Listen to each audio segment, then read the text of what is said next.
Hello, everybody. Hello, hello, hello. How are you guys doing? Thank you guys all for tuning in. Let's see if it lets me go back up to the first person in chat, which is technically Saturn Dusk. It says Saturn Dusk was here. I don't know why, but that's what it shows on my end, is that Saturn Dusk was here hours before anybody else. And then Gshel9453. Did I just lose connection to the stream? I think that was the other person. Who was here first? Hey, if the stream drops out, guys, my apologies. I do have probably Earth's worst internet. And so, yeah, that's my bad. That's on me. At least the VOD, is that what the kids are calling it? The video will be fine afterward. When the stream goes up as a video, it should be fine. But if it blinks in and out, or if it's lagging, sorry. That's all I can offer you is I attack my desk. Sorry I didn't start streaming earlier today. I know I talked about it yesterday on yesterday's stream that I wanted to,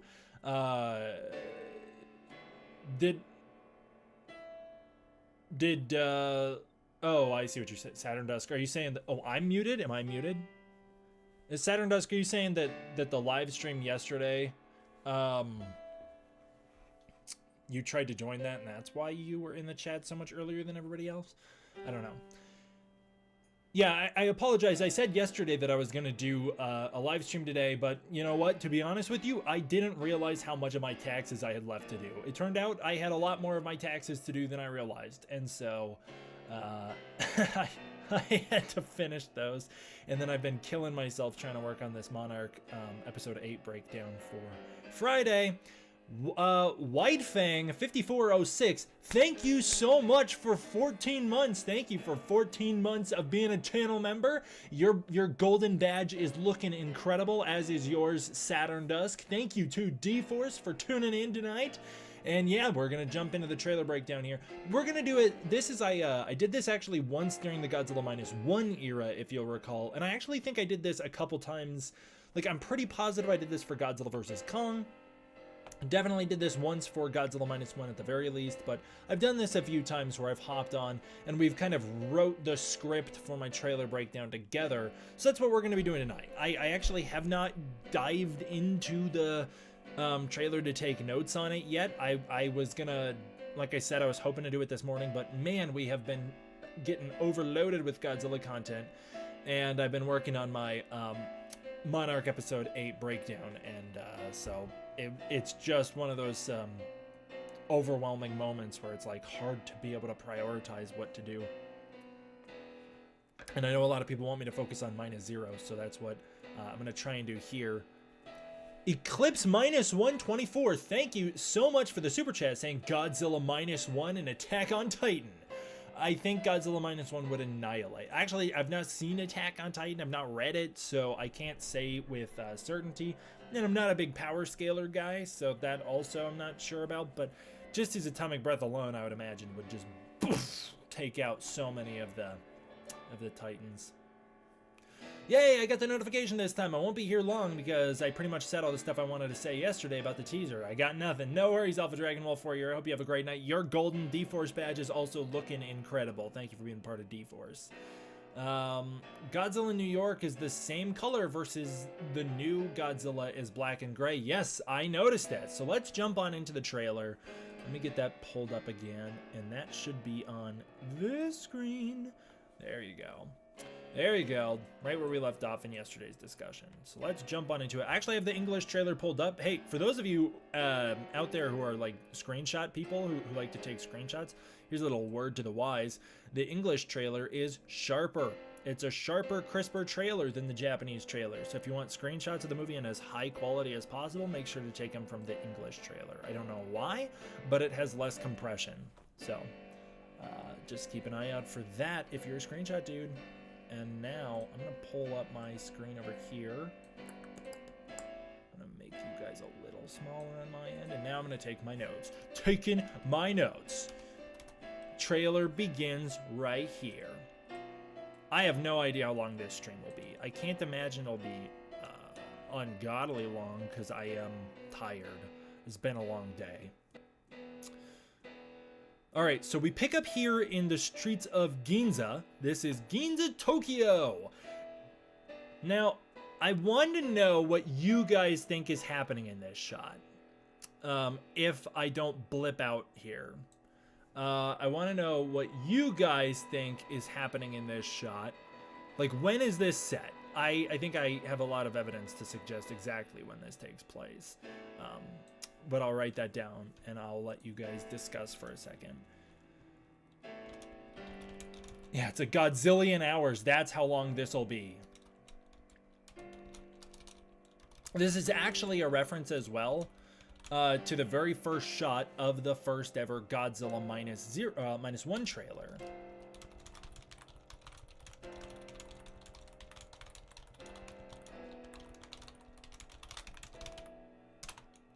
I'm pretty positive. So this is, I think this is going to be a POV of an airplane.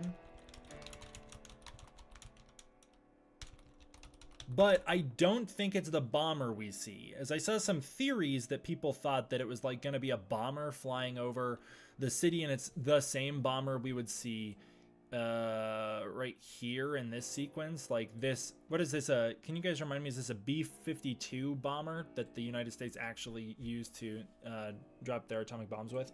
I don't think that this is the POV of a bomber, but if you look at the streets here, and again, I don't know if you guys can see my cursor, but the streets are very clear. Like, there's very little going on down here. You can see some trucks scattered about, and the buildings are pretty much entirely cleaned up. It seems like they've left the clock tower as something of a memorial to honor Godzilla's attack, and they've begun work leveling the rest of the city. A B-29, thank you, a B-29. This seems to be the cleanup effort, and I'm gonna guess this is actually a couple months, if not years, after Godzilla Minus One that they've made this progress.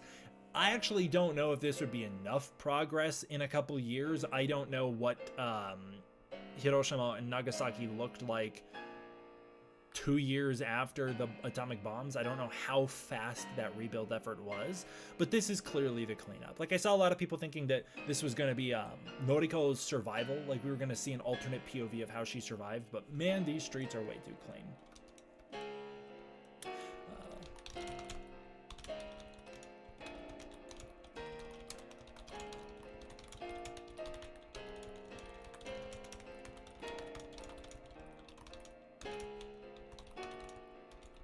Yeah, I think it's a big time skip as well, Jojo.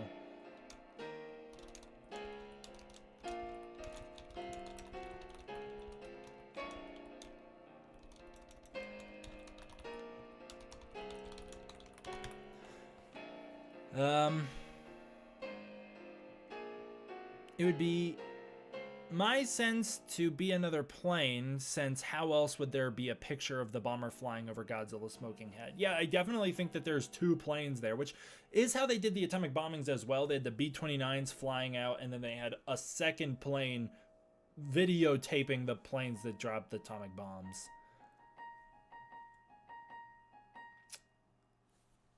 But yeah, I'm thinking this is the cleanup effort a couple years later.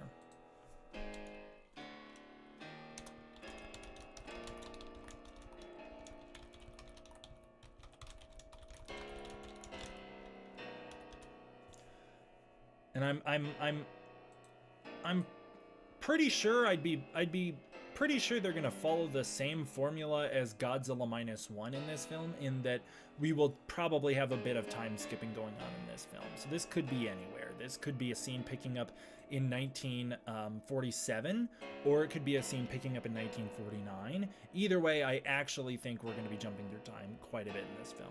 Like, I don't think we're going to get to 54 or whatever, but Minus One covers from 1945 until 1947, so that's a 3-year gap. So if this film's in 1949, 49, is that what it is? I think it could take us through what would that be, 51? I love that shot, looking down at the destruction, seeing the alternate angle of the Ginza Waco with that huge chunk blasted through it. Very cool to return there. What do we call the new design? Zero Goji? I have seen some people talk about that. My Goji technically could still apply, as my references the minus.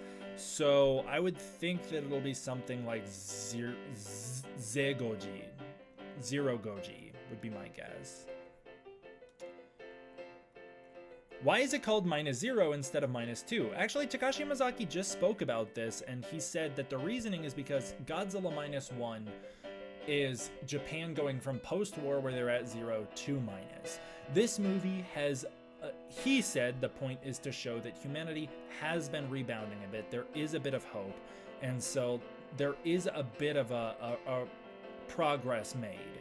So the -0 shows that they're still not in the clear, things are still bad for them, but it's not the same type of despair being portrayed. And by that, I think he means it's not the type of post-war despair. There's going to be much worse devastation caused in this film, I'm willing to bet, but it won't be the same type of post-war trauma being exploited, I guess.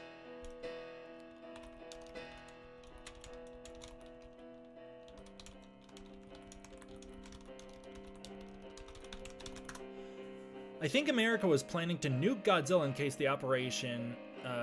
the failed operation. That's gonna be right here. Imagine the damage from both a nuke being used and Godzilla blowing up from his atomic breath. Yeah, that seems to be exactly what this is that America had a secret operation going on, which is really so scummy.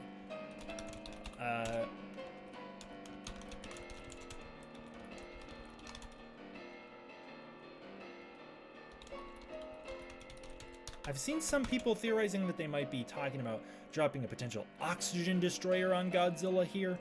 I think that that would be another way to undervalue the oxygen destroyer, just like in Godzilla King of the Monsters. Having somebody other than, like, if Noda creates the oxygen destroyer, I think that there could be a lot of weight to that.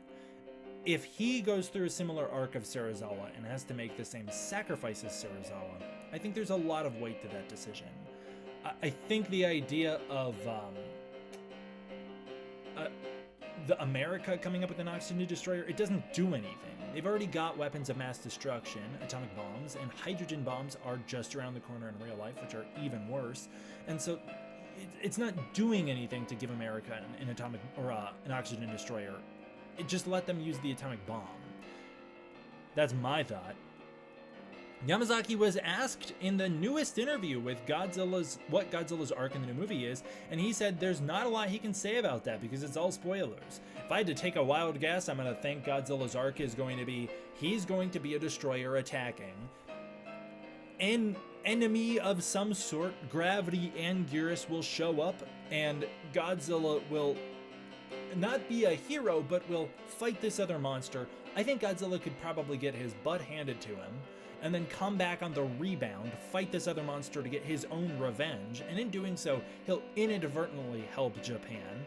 The same kind of way that early in the Heisei series, Godzilla would fight bigger enemy monsters, and it would kind of benefit Japan without making Godzilla that... Well, actually, earlier in the Heisei series, Godzilla was still treated as the outright villain, but mid to late Heisei series, Godzilla was still not a good guy, but him fighting enemy monsters did overall benefit Japan. So I think it's going to be a way to make Godzilla a neutral type of negative character. Like, not an anti-hero, but I think he's going to be a negative to neutral character. That's my guess, is that his actions are going to benefit overall in the end, the world, but it will come at a cost of that he will start out aggressively evil.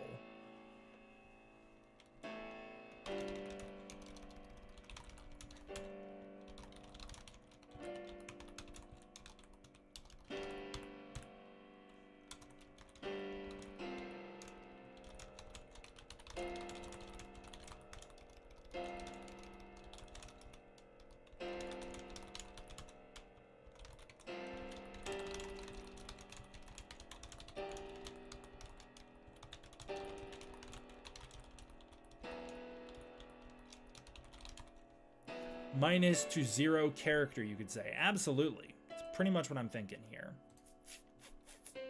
Just to be clear, there will be another monster in this movie. We don't have confirmation on that. I think so. I mean, the trailer would suggest not, but I would think so.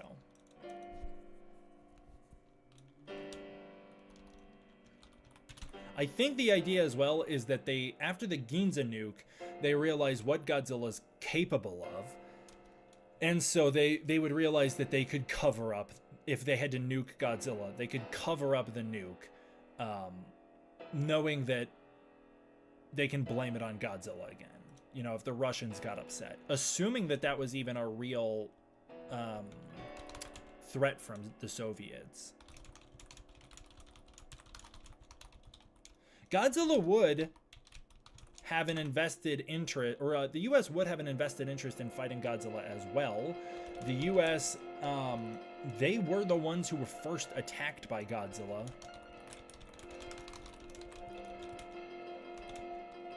And he was attacking a country which was under their protection.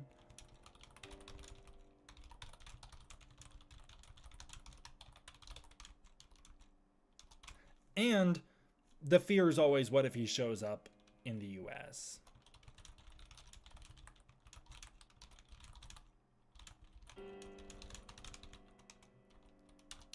Which I actually think we see realized at the end of the trailer. Is I'm not positive that the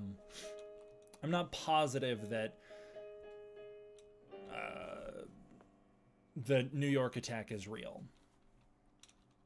I've seen some people thinking that the person in this shot holding the paper is Noriko being briefed on Operation Watsumi. I wonder what you guys think of that. I'm not sure. I don't think it is, but it would be interesting. Why would she being briefed on it? Why would she be briefed on it? I'm not sure if it would be, but I've seen a lot of people thinking it could be Noriko.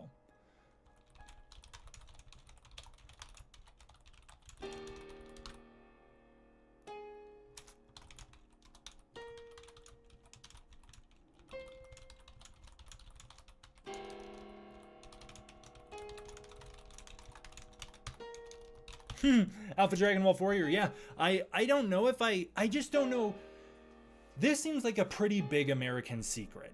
I don't know if they would want to be forthcoming with that information to Noriko, unless this has been intercepted by the Japanese and they've found out about this plan.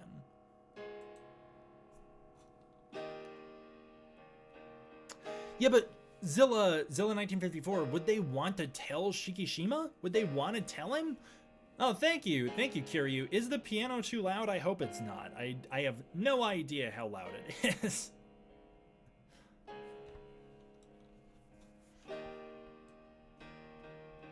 This shot is crazy. I think this is so over Operation Watsumi, ready to nuke all of our heroes from the last film.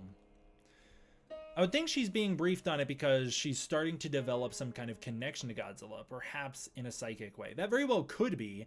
I'm just not sure how they would know that, unless she, like, does she go to the U.S.? Is the U.S. occupation going to be very strong in this film? I have no idea. I'm very curious about that. The first film really shied away from the occupation and any type of real-world politics in that regard. This film seems to not be doing so. I would think Koichi flying is a flashback of World War II, since there are some black smoke in the background. Could be from an anti-aerial weapon. We'll get to that later, but I think that is fully the present day. Ortiz 1130, thank you so much for tuning in. Thank you for being a member of D-Force. The badge looks good on you. I appreciate that. Random question, but when are we getting another installment of It's Always Cloudy in Colorado? We have filmed more Never Cloudy.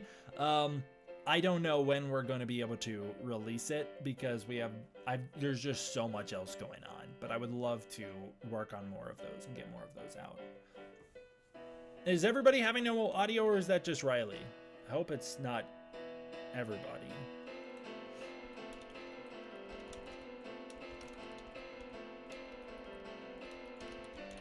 I think that's a flashback scene to Godzilla's defeat. This is for sure a flashback to Godzilla's defeat. You can see him burning up down there in the water. Like, that's him dying.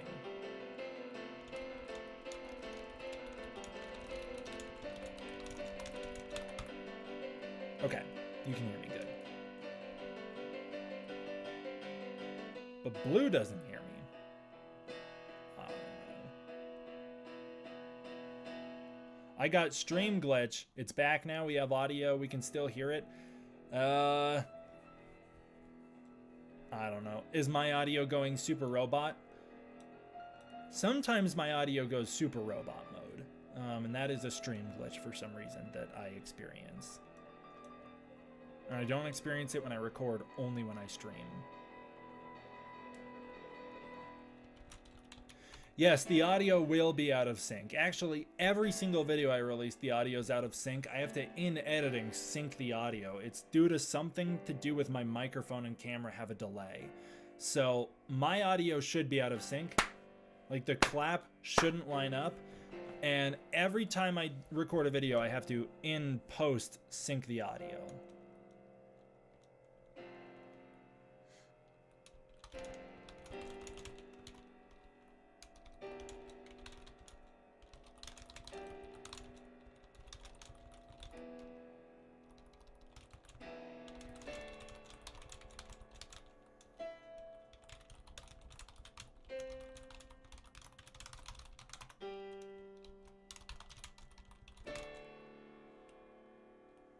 Dangerville wouldn't know if the blue energy is edited, but it's very possible it is. It's a good guess. Toho hasn't really been known to change the color of VFX. That's more of a Marvel thing. So I don't know if they will do that. But Toho hasn't been known to alter VFX in the past. That's definitely like a Disney Marvel thing. Even the MonsterVerse stopped doing that after Godzilla 2014.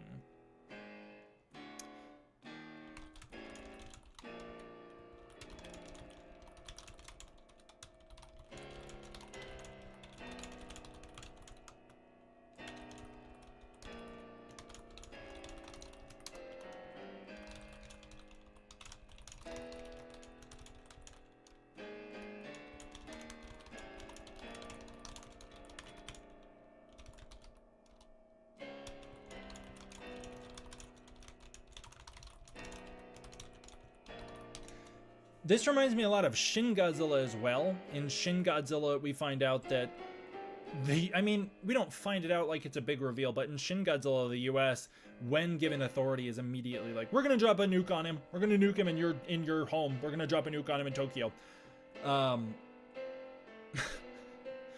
And this reminds me a lot of that, as well as Godzilla 1984, which also touched on the same idea. I'm not positive that they'd be willing to drop the nuke right here. I mean, this is actually a pretty solid spot to drop it, if I'm being honest with you. Well, they will kill a bunch of tugboats and 2 destroyers, which aren't even fully manned. So a lot of people will die, and as we know, because we followed these characters, a lot of very good people will die. So, you know, if they dropped the nuke here, a lot of people die. But Godzilla's not on land, and they've found a place. Like, our heroes have done the work for them in luring Godzilla out to the ocean, where they can drop a nuke on him, and it wouldn't kill a bunch of people. It wouldn't kill a bunch of mainlanders, and it wouldn't contaminate the land as much. So, like, you couldn't think of a better place to hit Godzilla with an atomic bomb than right here. It's not like they're doing it in the heart of Tokyo like they did in Shin Godzilla. But it's still an incredibly messed up thing that they would even be willing to do that. Also, this is very interesting because Takashi Yamazaki has confirmed that if Shikishima did not crash the plane into Godzilla's mouth, Godzilla would be fully dead. Godzilla would have exploded like an atom bomb, and every single character on both ends of the destroyers would have been vaporized with him. But he would be dead for sure, like probably no regeneration. So it's kind of interesting to see the plane flying over here was almost going to cause that anyway. And what I think is kind of compelling about that is that if Godzilla internally combusts, I think that would vaporize him and he wouldn't be able to regenerate. If they dropped the nuke on Godzilla, I think he would just heal. So, like, they almost probably would have caused a much worse scenario. Despite the fact that the outcome would be the same for our heroes, where they'd all die in an atomic explosion, this would have been worse for our heroes, or for I guess it wouldn't be worse for our heroes, but it'd be worse for everybody after they're dead. It'd be worse for Japan, for the world. To Paleo, I'm just not sure. I think Godzilla would have regenerated. I think if you introduce that much radiation to him, he regenerates from it. As opposed to if he vaporizes, if he explodes himself, he's dead. I love how -1 was not afraid to show people dying in a terrifying way. They didn't censor it. They didn't ignore it like the Monsterverse does. They did a wonderful job with the way they handled it. I completely agree. -1 handles the destruction and human damage caused by Godzilla perhaps better than pretty much any other Godzilla movie other than 54 and arguably, debatably, GMK, but I would actually argue -1 puts more of an emphasis on that, as after the first act of GMK, it becomes less about that and more about the monster fighting.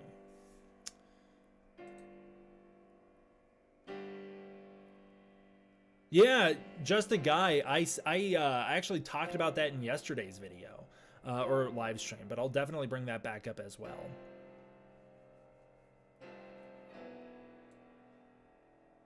I like I don't know if you can see it, but there's a lot of crackling, sparkling crackling, which I think is the water reflecting into the camera, but it might be little atomic pops and explosions in the Godzilla, like, smoke beams here. I'm not sure if you guys can see that, but there's like all this little sparkling crackling. I don't know what that is, but I think it looks very, very cool. I don't remember that effect being in -1.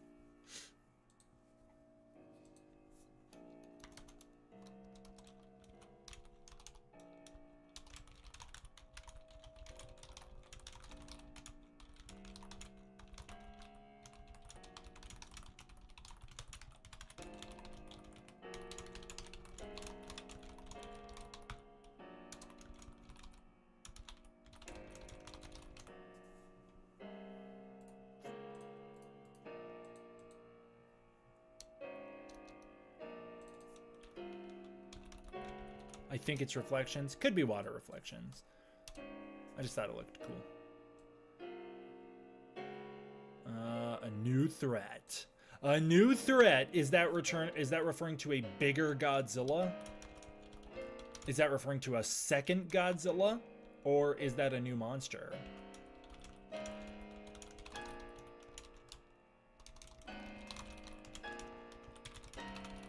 Is it the US?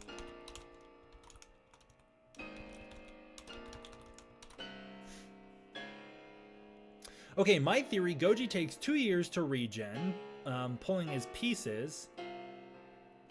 Well, the US has been monitoring him, and when he wakes up, he is hit with a nuke. So tracks the plane to New York. So he tracks the plane to New York and destroys New York and evolves. I would think, if anything, Godzilla would be hit with the nuke after New York, because he's in the same design as -1 in New York.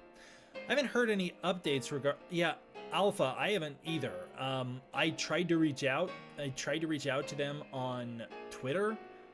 I have heard no updates other than rumors that they're in the hospital, but I don't know. Yeah, that's a very sad situation.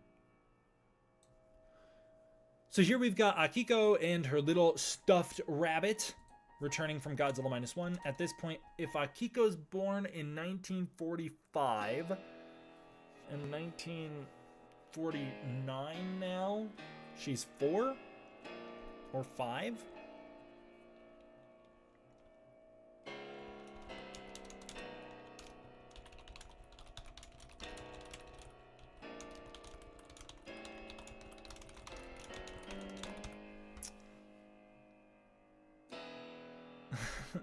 Zilla 1954, we do not cover leaks on this channel, but because that's the leak from -1, I'm gonna say I still don't think it's 2 Godzillas. I don't think it's 2 Godzillas. I don't. That rumor came. That was not a rumor. It was just a lie. The title Godzilla Zero. I covered this way back in the day during the Godzilla -1 era. The rumor of Godzilla Zero, the title came from a crew shirt for Godzilla Minus One, where if you saw the crew shirts in Japan, it was minus 1.0, but if all you saw was part of the crew shirt, it'd be a big 0, as opposed to minus 1, because you didn't know what it actually said. So there was the rumor that the title was going to be Godzilla Zero. I don't know how somebody on 4chan or whatever got that information, but yeah, then they created a whole fanfic about the Serizawa family tree and 2 Godzillas fighting, and one of them's got a big fin and isn't radiated. And I don't think that this is going to follow in that footsteps. Also, I saw somebody else mention KDM. I'm done covering KDM's info. It's not... I know exactly where he got some of his info, and I'm not covering it. It's not... yeah, I'm just not gonna... I'm done covering insiders' scoops. Unless something comes out through like more official means, like when we covered the Space Godzilla posting for Godzilla Kong Supernova. The reason I'm comfortable covering that and talking about Space Godzilla in the movie is because the Writers Guild posted that, so it's not a leak necessarily. Now the studio didn't go out of their way to announce that yet, but the Writers Guild, an actual like proper film establishment, posted that. So I feel comfortable covering something that an official proper source posts. But yeah, I'm totally done covering information that comes out from scoopers now that I know where they get their information and I understand how they work behind the scenes. So yeah, I'm just not going to cover it on the channel. No, you're right. I didn't even notice that, Saturn Dusk. I didn't even notice that. That's so funny. I've looked at that shot multiple times and I never noticed. The family is truly united.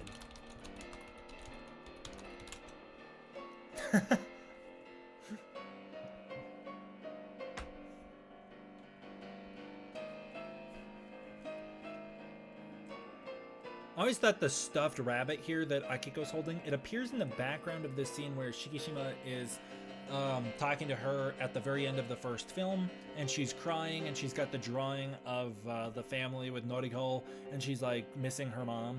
There's the rabbit sitting in the background, and I was positive that was an actual cat. I was so confused why they had a cat in just one scene of this movie that was never addressed in the film. And I was even more confused how the cat could sit that still. I didn't realize it was a stuffed rabbit when I saw it in theaters. Alpha Dragon Wolf, I agree. I don't think Noriko's neck scar is healed, but I actually don't think it's permanently there. I think the scar comes and goes, like a rash basically. Like I think it sometimes appears and then it disappears. Doc Kaiji, you can watch whoever you want to watch work out. That is all up to you, dude.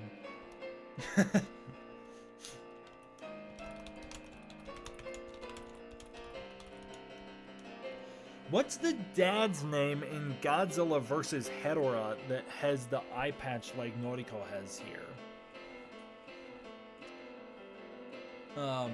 Obviously, a lot of people are pointing out that it's very Serizawa coded, but it looks more like the eye patch from Godzilla vs. Hedorah.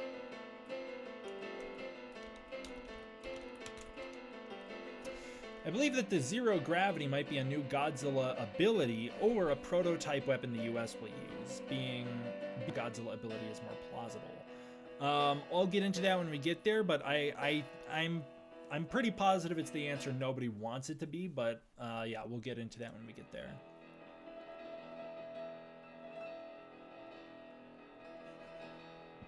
Nobody knows the dad's name from Godzilla vs. Hedorah.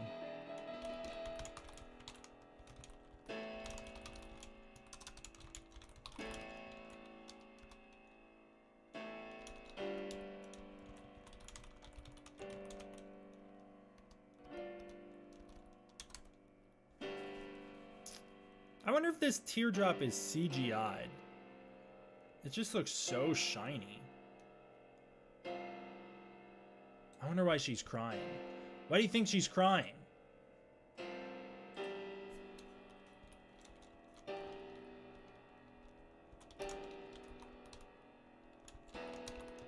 Thank you, Matthew SP. I appreciate that. Thank you for giving us his name.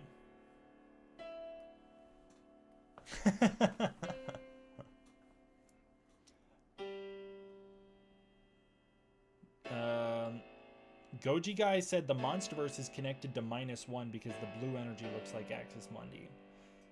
He's cooking. Let him cook. Let him cook.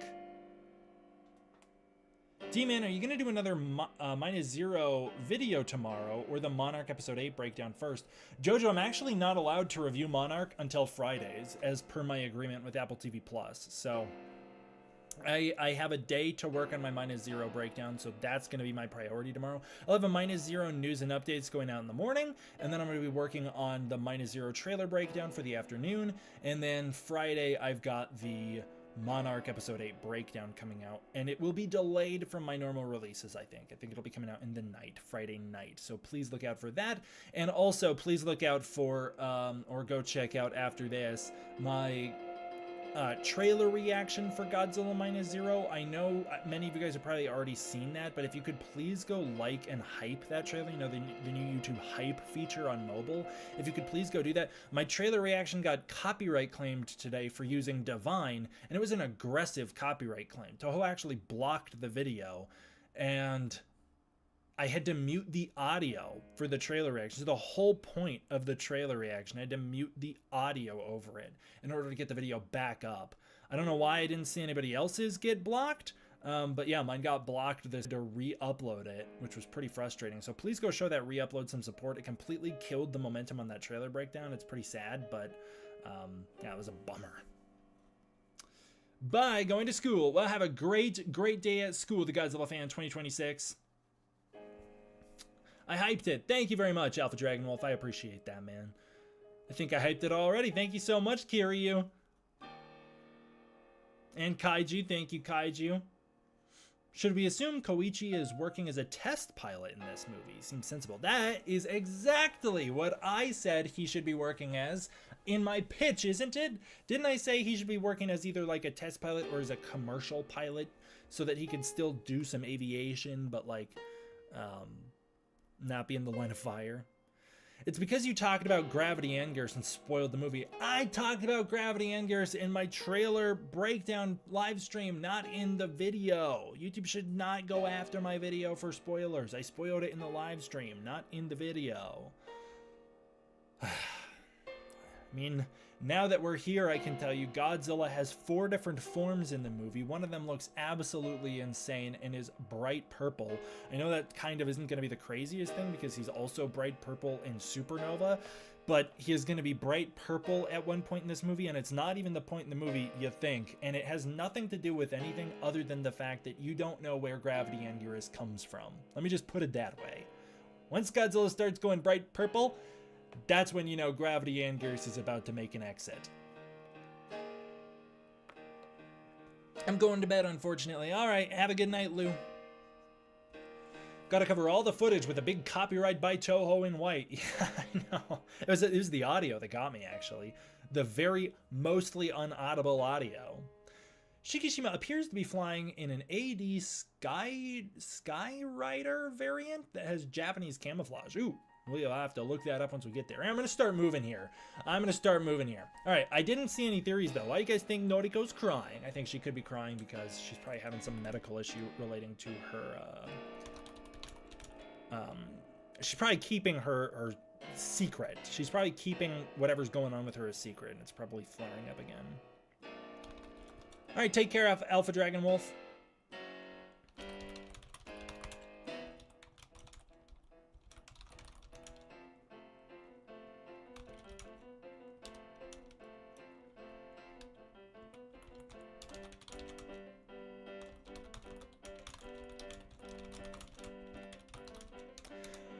I know, I cannot wait to see this movie, White Fang. I'm so excited. Moving on, a new threat approaches. Here we go. Here's the scene. The freaking scene. I saw some people saying that it looks like Shikishima's flying over America.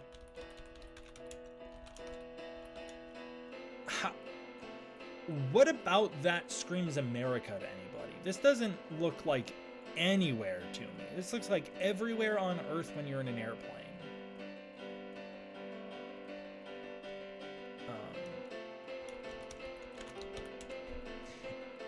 If you don't like the stream, I will send Exilian Rookie in a saucer to probe you.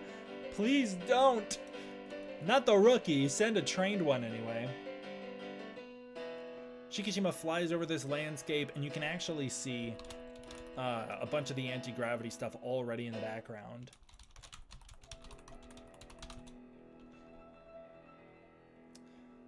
I could see it being Ohio just simply because, from what I've heard, that's actually what the skies in Ohio look like, with anti-gravity and apocalyptic hellfire raining down upon them at all times.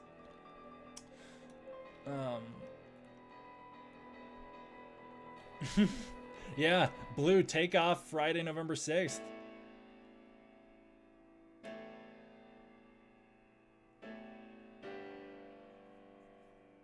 Why would gravity beam being blue? Why would it be blue? What's the if Yamazaki turning the atomic breath blue? Oh, I see what you're saying. He turned the atomic breath into an atomic bomb. For some reason, I misinterpreted what you were saying, and I thought you were saying, like, because he did that, it's gonna make the yeah, I'm bringing back the Ohio jokes. That's right. Because he did that, he's gonna make the gravity beams blue. It's like, where's the correlation there?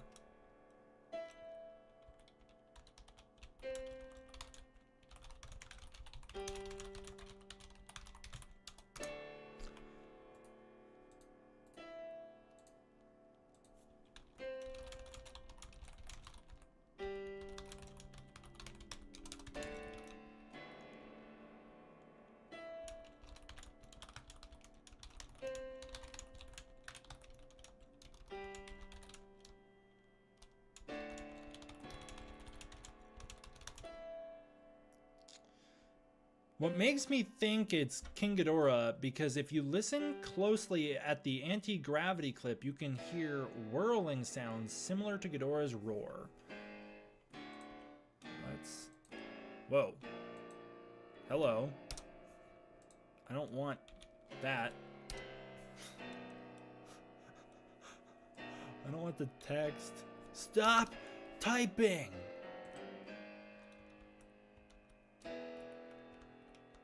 I got this stupid text on screen now. Stop! I'm trapped in this full screen.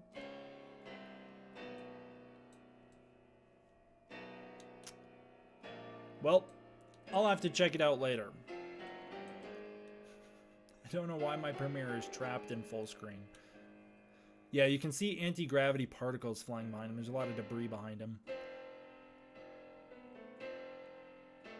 I don't think, I talked about this yesterday, but I don't think he's screaming like Ginza style here. Well, he looks like he might be a little bit on the verge of crying right here. I don't think he actually is. I think he's in intense pain as he himself is flying into this gravitational effect.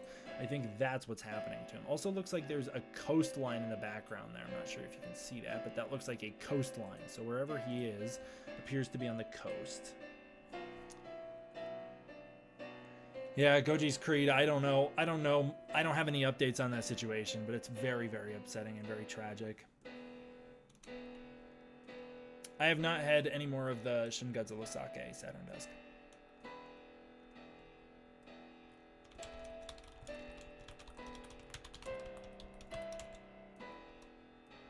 Yeah, I agree, all Ultra fights. The scream does not seem to match this clip.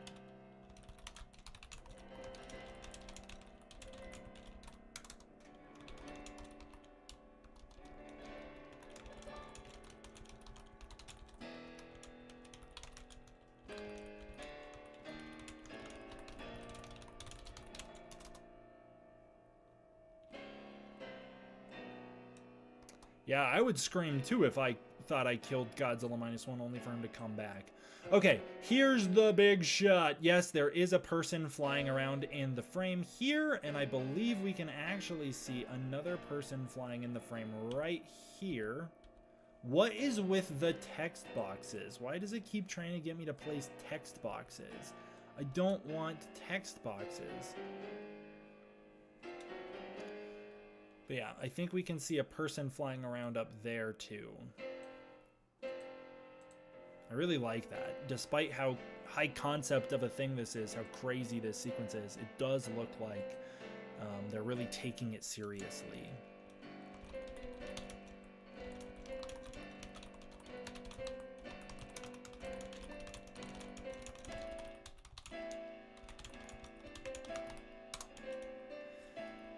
Okay. What was the plane people said they thought Shikishima was flying?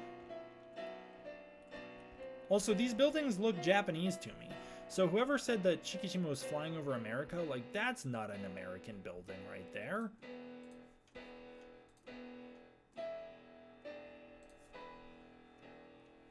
Never lose your nerd. Thank you so much. I really appreciate the super chat. D-Man, so good to catch you live. Best teaser ever. It was such a fantastic teaser.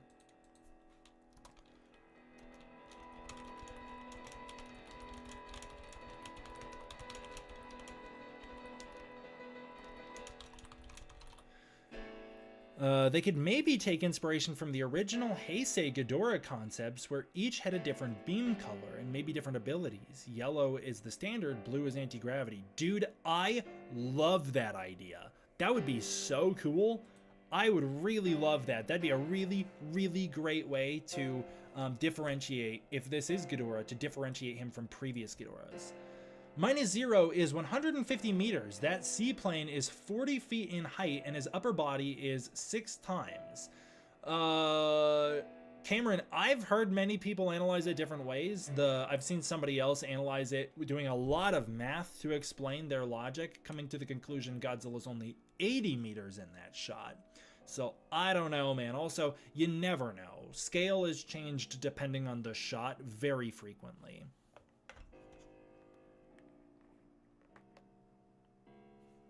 Just a guy who says hello actually just responded with that same 80 meters logic. That's twice now that I've seen people say 80 meters. All Ultra fights. Blue is not anti-gravity for Ghidorah. He's what was that? Childish Landino said that. I think he was just pitching that in the Heisei series, apparently there was an idea to have Ghidorah's heads shoot different colored beams, which actually makes sense given the SH figure that I have also has different colored beams. But he's saying that what if the blue one has anti-gravity powers?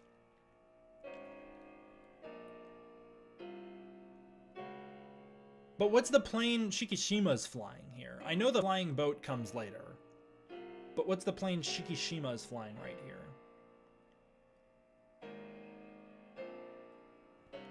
I'm already positive I identified that flying boat last night. So, which is actually all you need to look up to find it. Yeah, it's the Kawashin H8K, and then for some reason I've seen it called the Emily.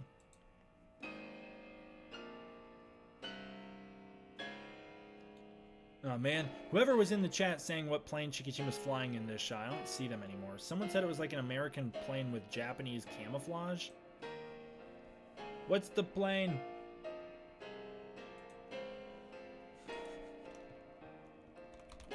But he's not flying his Shinden anymore. Obviously blew it up, but he didn't get a new one.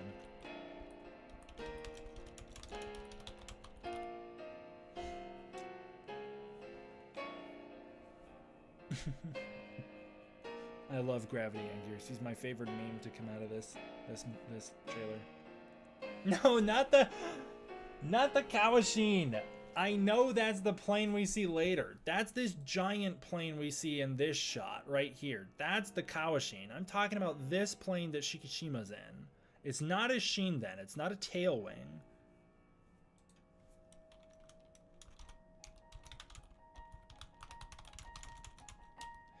Ah, thank you, Ghost of IDK. I really appreciate the super chat. The plane is a Douglas AD Skyrider. Thank you.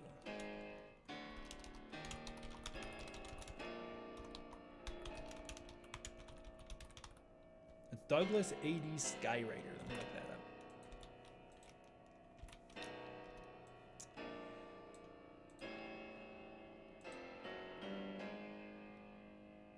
How are people able to tell?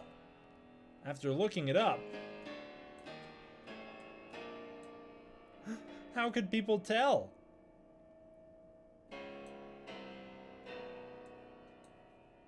I have no clue.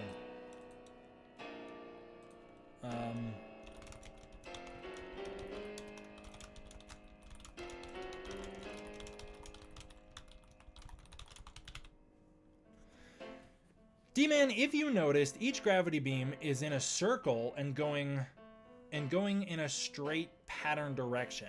I noticed they're all in circles. I did notice that.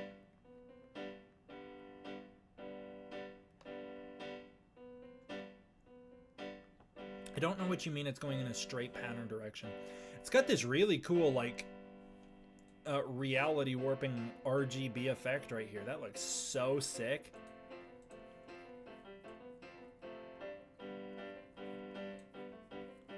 This is so cool, man. I think that this looks so cool.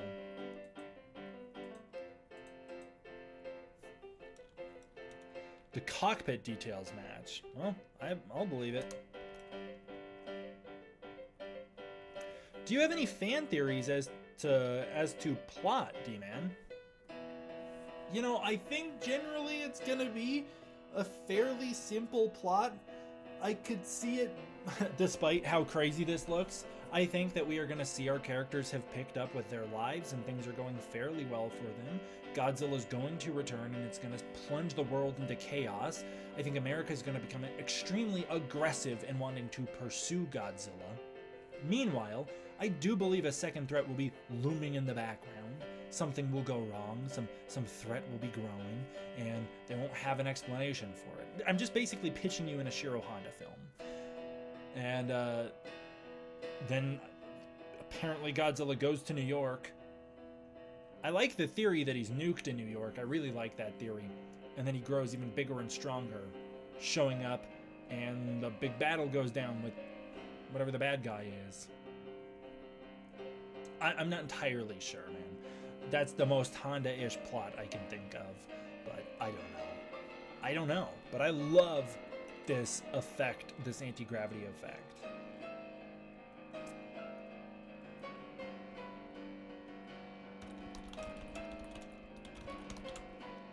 A P-51 Mustang.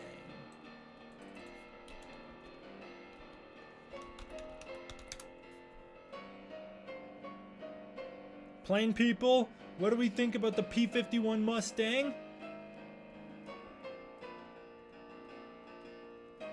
I don't know, man. I don't know anything. The other plane is so easy to identify. This one is not.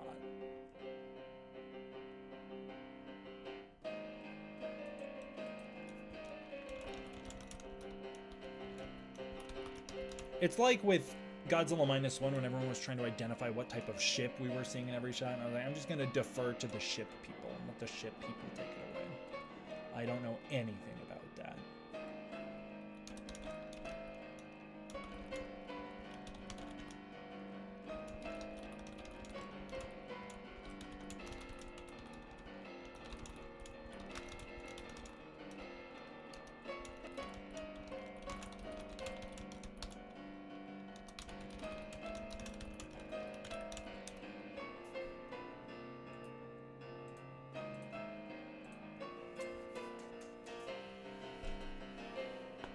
Finding out what plane is the new face in the tail. Yeah, for real. What does this new gravity remind you of? Hollow Earth. The P-51 is what I first thought when I first watched it. Well, we got a couple plane people thinking it might be. Alright, take care, Kiryu. The blueness also has a Mobius effect to it, I think. What does that mean? Cloverfield all over again if they nuke New York. Yeah, I don't know. I know some people are like, no way they'd nuke New York. Yeah, it'd be a pretty big loss, but I could see them doing it, especially because this Godzilla already threatens to do it on his own.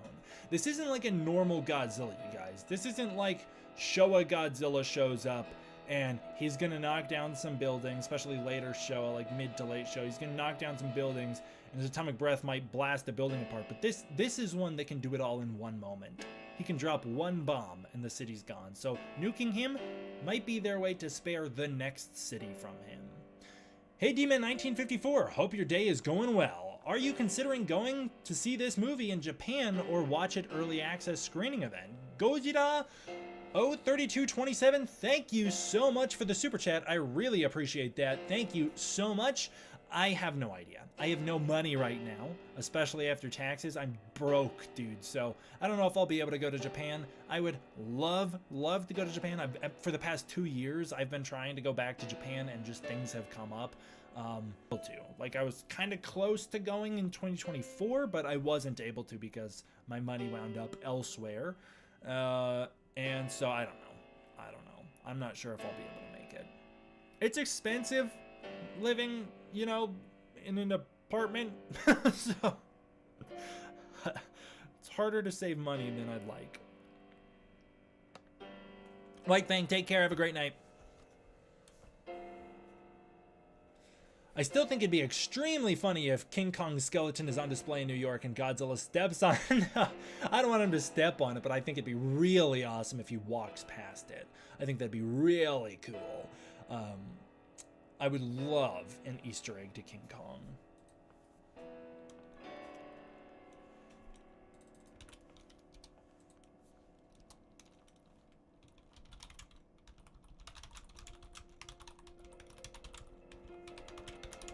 This is why we need more people to join the Patreon. Well, Saturn Dusk, hopefully I can start streaming more and that can build like more incentives and reasons for me to like I have ideas for the Patreon that I think would be cool, and that would involve more live streaming, but I just need time to actually be able to do that.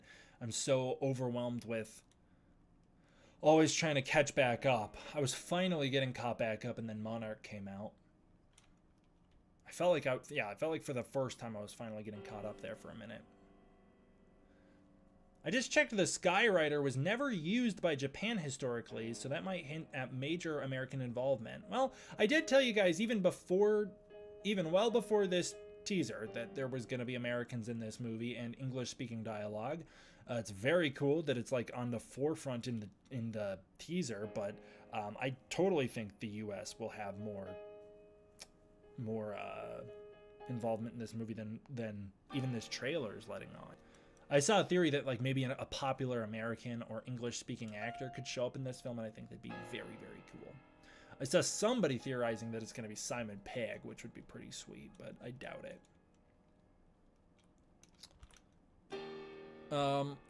So a lot of people think that this is going to be Godzilla's new nuclear pulse or whatever.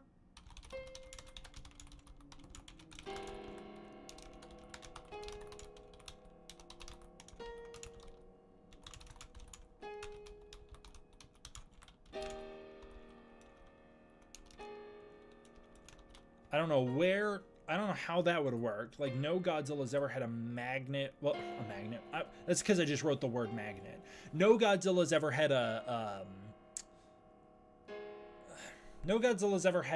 like a gravitational effect before. The most I could think of is the magnet. That's what I was trying to say. From Godzilla versus Mechagodzilla, but I've seen a lot of people thinking it's going to be like a Godzilla new power due to the fact that it's blue.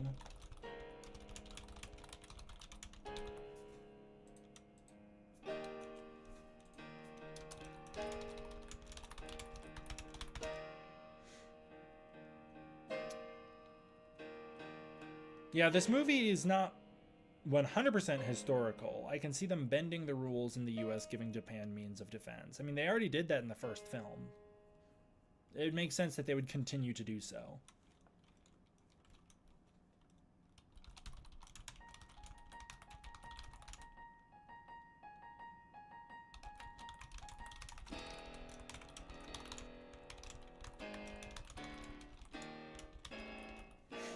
Do you think the movie will get physical media release in early 2027? I would guess it'll probably be early 2027 in Japan, mid 2027 in the US.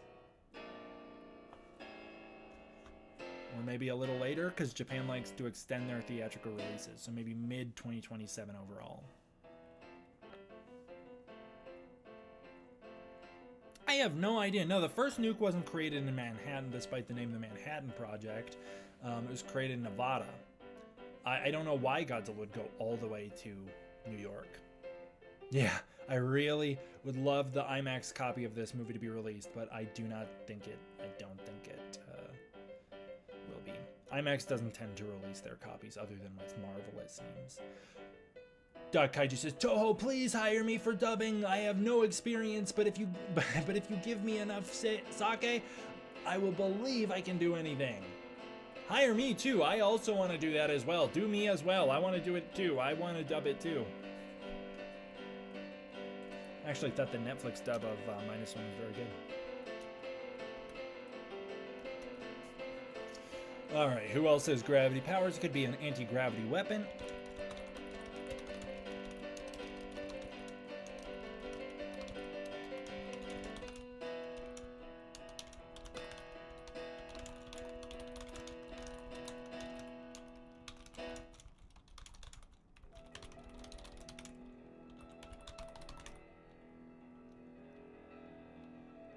Now, I saw people thinking it could be an after effect of the atomic breath. I just don't see it. I mean, the atomic breath didn't cause things to linger in the air like that.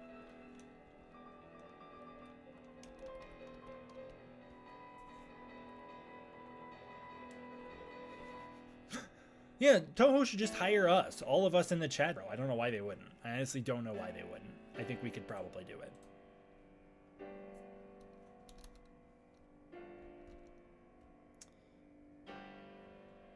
Consequences of Godzilla's new power. Could always be.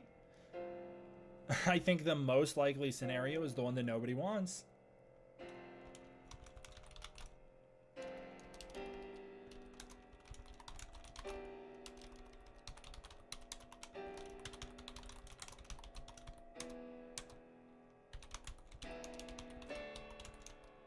I think it's probably King Ghidorah.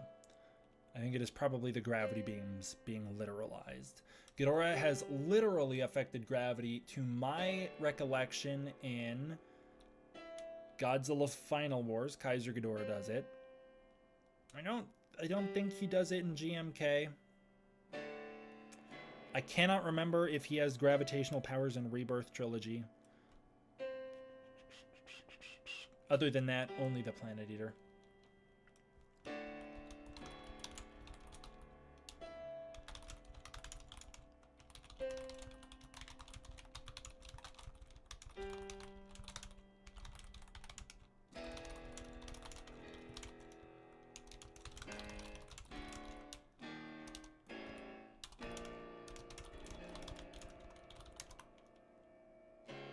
Yeah, Space Godzilla does play into the two Godzillas theory, but why would there be...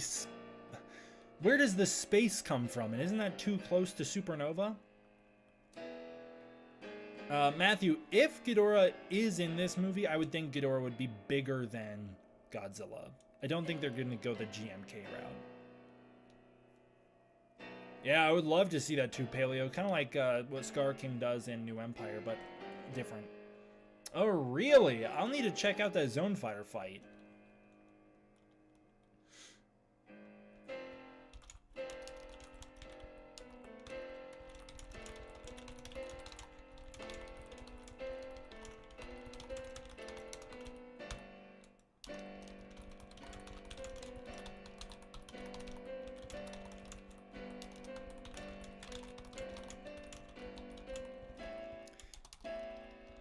If it is Ghidorah, what do you guys think his origins is going to be?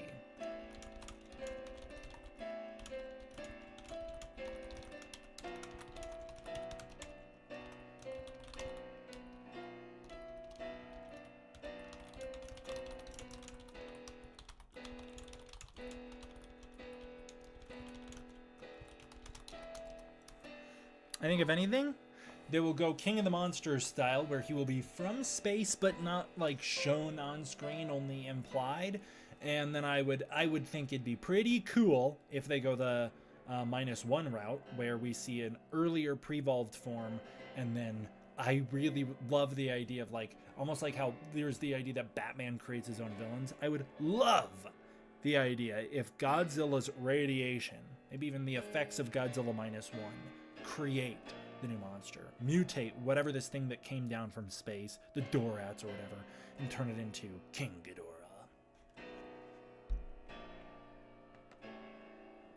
Yeah, that's also a cool idea. Giga Kaiju, that plays into my idea right there. The idea that Ghidorah's been on Earth but is awakened by Godzilla is awesome. Do you know of any online jobs that Toho is hiring for? I have no idea. I've reached out to a bunch of people who work for Toho International, and I've never heard back from any of them. Maybe some generic abomination made by the US from Godzilla cells. That'd be, or genetic abomination. That'd be kind of cool. Experiment gone wrong, or a natural Earth monster. Saturn Dusk, thank you so much for the 14-month membership. What is that? Is that like a membership chat? A green chat? With Yamazaki working on Grand Gear for 2028 and rumored for Star Wars film for 2030, does anyone come to mind to finish directing a Minus trilogy? Well, that's assuming that there will be a Minus trilogy. I think if there will be a Minus trilogy, Takashi Yamazaki will be directing the third installment, Gear. That's going to be his next project. Then I think, if anything, he could come back. In the meantime, let's just say this. We're going to get Supernova, and I happen to know of other things that will be filling the gap. There will be things that will fill the gap, and I'm very excited about that. But if there will be a -3, which I'm hoping there will be. I love trilogies, and I'd love to have a proper, solid, capped-off Godzilla trilogy with one creative vision. I think that'd be great. If they go that route, I think Yamazaki will return after Grand Gear. I don't know about Star Wars. I don't know if he'll be getting Star Wars or anything like that. What if the Godzilla chunks that sank after he was killed were carried by ocean currents to New York, where it regenerated and popped out of the water? That could be awesome. Are you saying that that'd be a second Godzilla, or are you saying that that would be the origin of our normal Godzilla regenerates, but he regenerates near New York? Demon, do you think the blue gravity effect could result in Godzilla versus Ghidorah beam clash? Ooh, that'd be really cool. That'd be so sick. As long as we get stuff in the meantime, I don't mind waiting for -3. Yeah, we're going to get stuff from America and Japan. Period. I don't know about a -3. I don't know if there will ever be another Minus movie, but we are getting more stuff from America and Japan.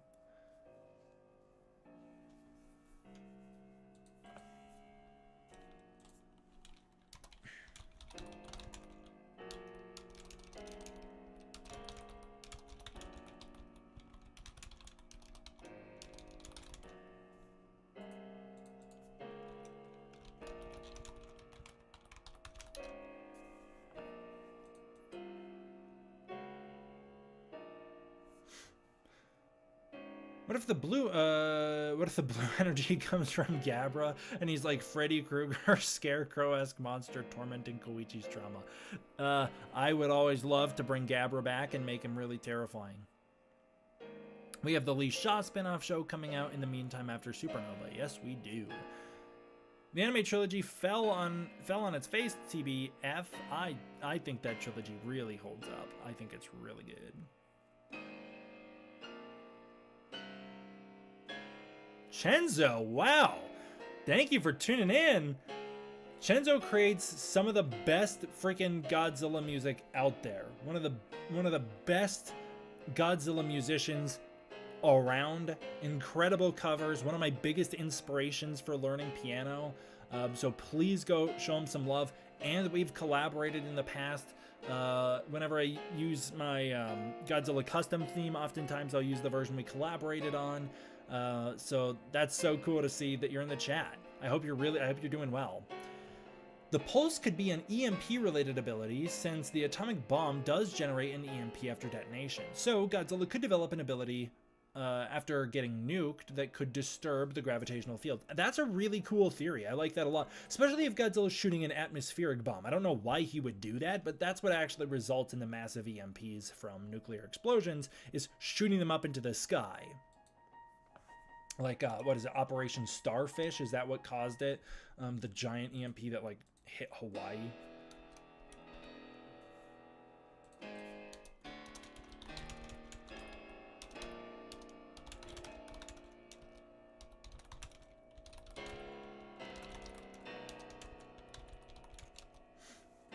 don't think it's Biolante, guys. That's a good point. The plane is flying, so it might not be. But it wouldn't be a literal EMP. It would be like a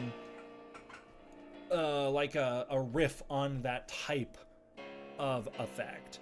Also, I love whatever's going on here. It looks like crystals growing out of that building there. That's how intense the energy is. That's such a cool detail.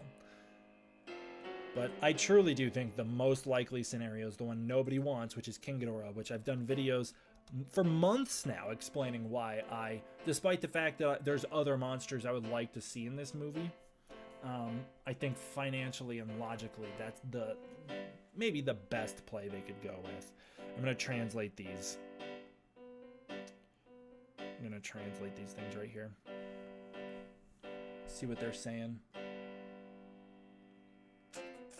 These little signs.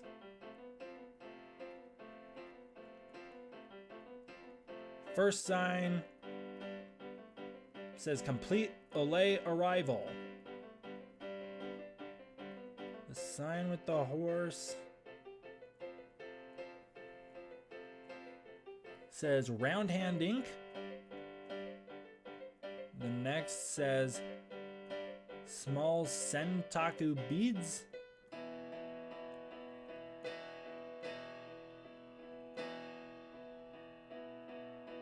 The next says Watanabe Mitani, we accept kimono dressing. Very cool. And it looks like that one. I don't know. I can't tell. This shot reminds me very much of Always Sunset 2. Or Always Sunset on 3rd Street 2? Is that what it's called? Always Sunset on 3rd Street 2.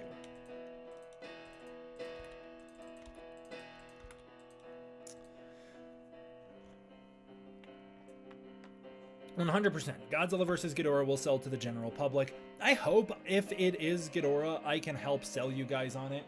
I know a lot of you guys are not on board with my idea, but we really have never gotten a movie properly dedicated to a 1v1 Godzilla versus King Ghidorah without adding in some alternate element, whether it be more monsters or time travel plotline to get Mecha King Ghidorah. We've never really properly dedicated a full film to the rivalry just between the two of them, as is, where they're under their own accord. In fact, in Godzilla vs. King Ghidorah 1991, they're not even fighting because they want to, but because the Futurians are using Ghidorah as a weapon. So he's not even making his own choices, the whole film.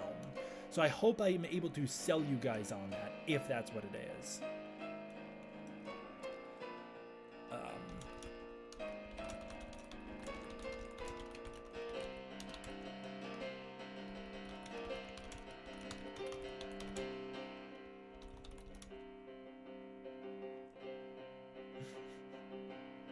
Godzilla King of Kaiju in the way that you're agreeing or in a way that you're disagreeing? I don't think we ever got Ghidorah born from Godzilla's DNA. No, we didn't, and that's why I think it'd be cool.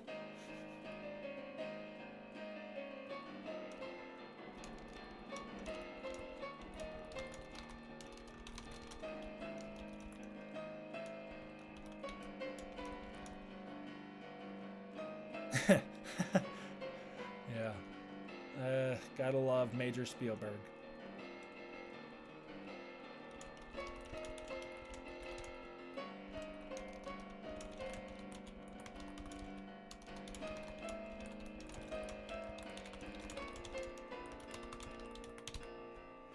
I don't need to be sold on anything other than the fact that there is Goji content, and that's all the motivation I need. Fair enough, I love the use of the burning Godzilla emoji. At first I thought this was a tail strike or a foot crashing down, but that is a building. So I think that's the effects of the gravity field. Okay, here's the big shot. What was that plane called again? Let me pull that up. Does anybody know why it's called the Emily? The H-8K bomber?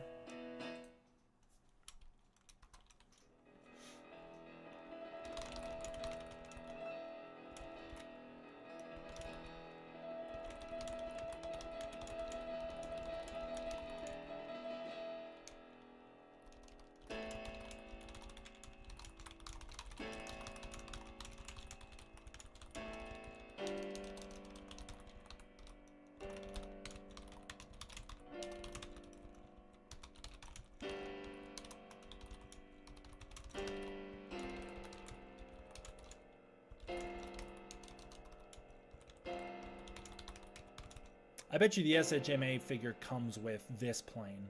I'm almost willing, I guarantee it does. Or at least the Comic-Con Special Edition version with the Atomic Breath will come with this plane.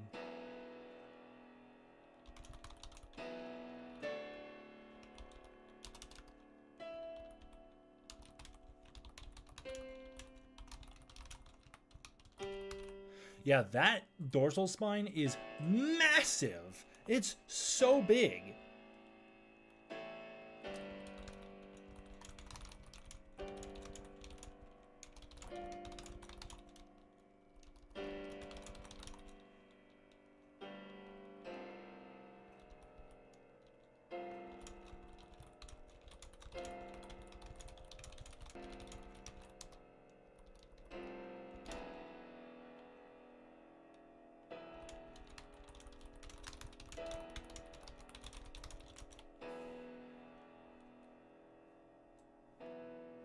I love your room, by the way. Thank you so much.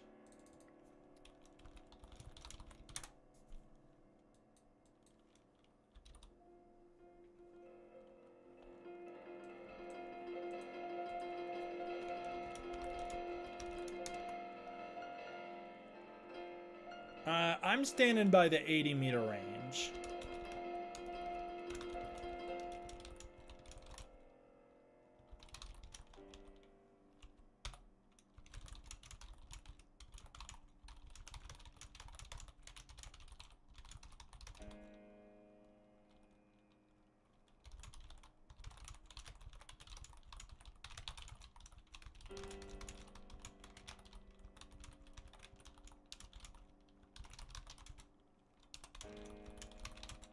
What was Japan's building height limit?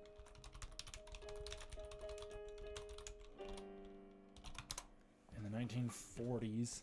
It was 31 meters. You couldn't build a building over 100 feet according to their building height limit.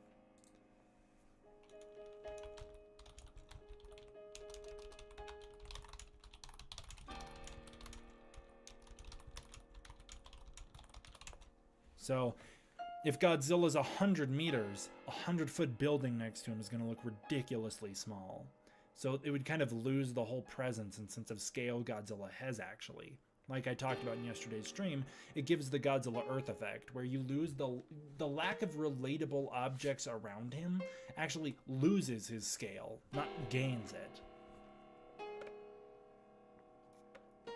80 meters is a good size for him as well, because if the first film is the Showa film, and this one could be something of a Heisei film, and they could boost Godzilla's size like they did in the Heisei era.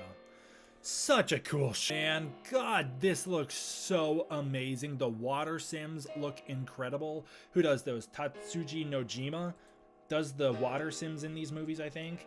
Oh my god, that looks great.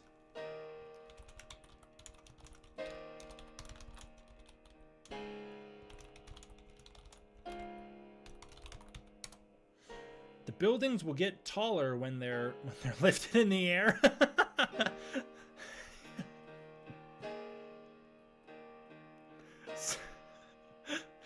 Sorry, Aqua. Sorry about the keyboard. Let me see if I can pull up this IMAX shot. We have an IMAX extension of this shot. There it is. Boom! Look at that. Much higher quality. Man, that looks amazing.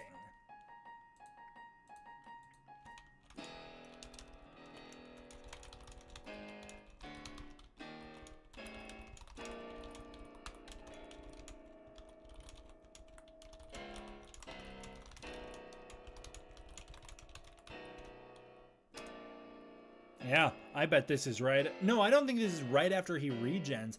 I think this is after. I think this is towards the very end of the movie. I think this is going to be towards the very end of the movie, just given his design is so crazy.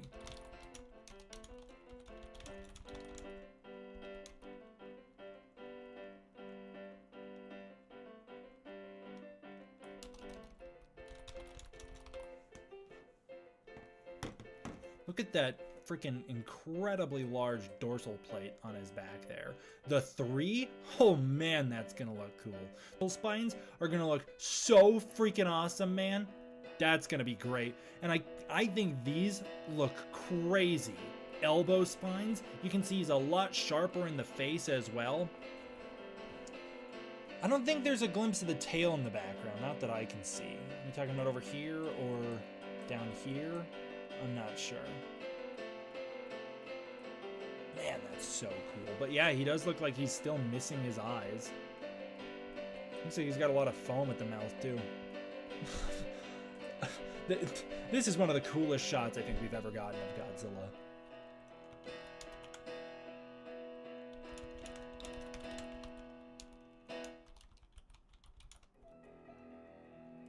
Are you kidding me, Nuclear? They've got that lizard juiced.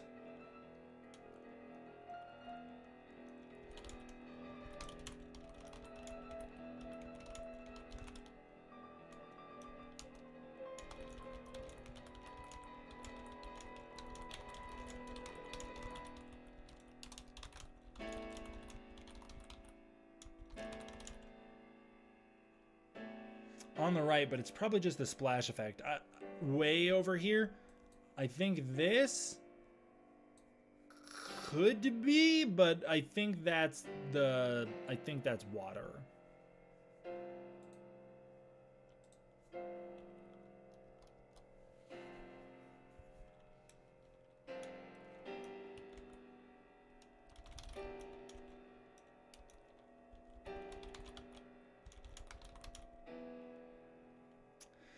Look at above his eyes, too. He looks like he's pissed. He sure does. He is angry.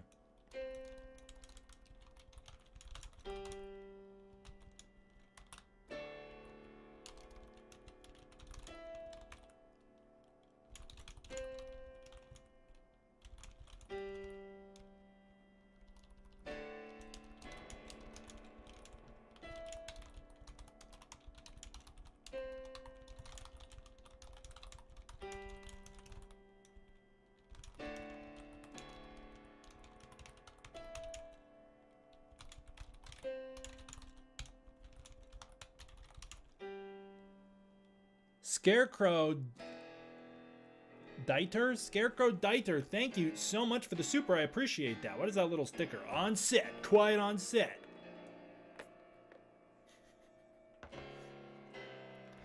If you thought you could kill me, who decided that? This is so awesome. I love this Godzilla design. The novelization states that Godzilla is fully aware of what humanity has done to him, and he wants blood for it. He is out for revenge.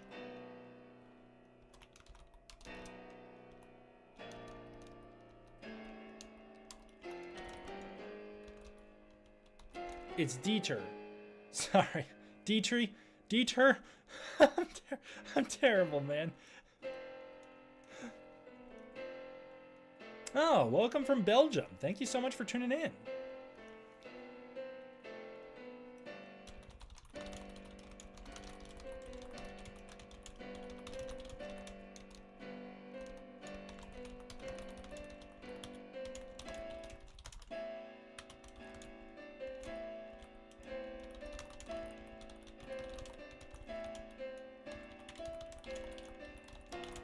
Yes, perfect. Not die. Yeah, die hard. Dieter, I'm sorry.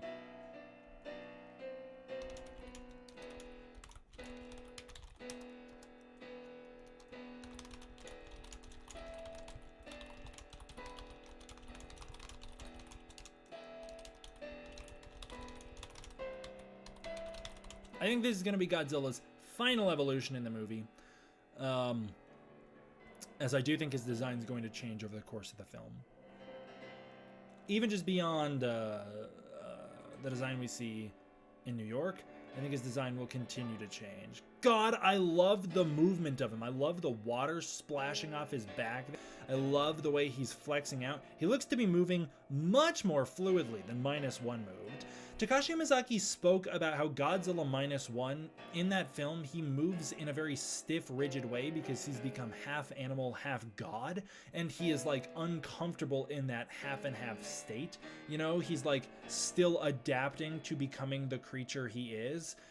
And so because the Godzillasaurus doesn't move like that on Oto Island. So here, Godzilla's fully become the god he was evolving into, and now he has a fuller range of motion. Also, I gotta note that down. The way Godzilla launches here is very... What did we decide yesterday? It's crocodile-like? It's a crocodile explosion, or was it an alligator? I can't remember what we decided yesterday.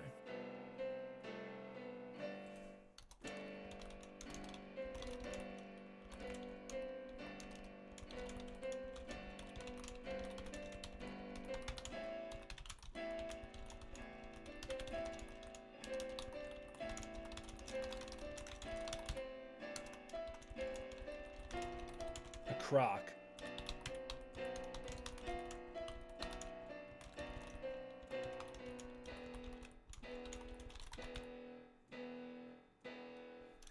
Oh, that's a great idea, Matthew. I think that'd be very cool. Godzilla Minus One is actually gray, but the way he's lit makes him look brown. So in the movie, the actual CGI model is gray, but they place him in lighting that very frequently complements a more brown tone reflecting off of him, so he looks more brown.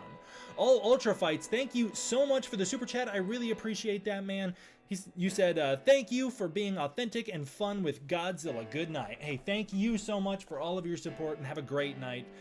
Take care. Drew, thank you so much for tuning in from Australia. I cannot wait for this movie. I'm so excited you guys are tuning in. This movie has really united the world. I've had people reaching out to me from college that I haven't really spoken to since college to talk about this trailer.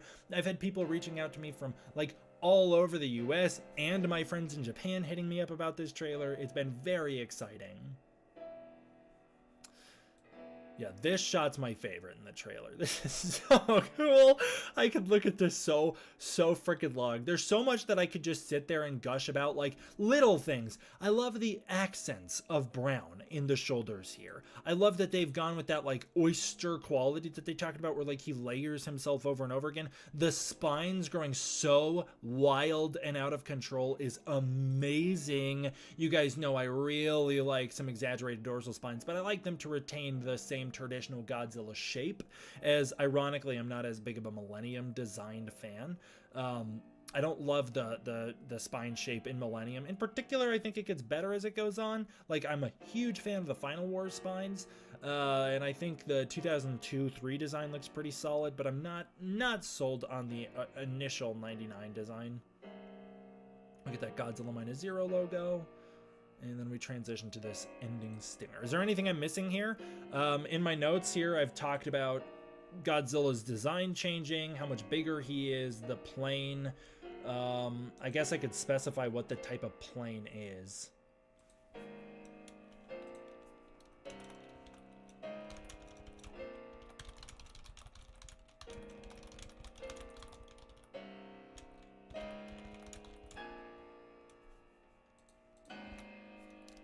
Type of plane. I don't know why it's got the nickname Emily. Oh, that's how the Allies reported on it. A heavily armored, long-range Japanese flying boat used for patrol and bombing.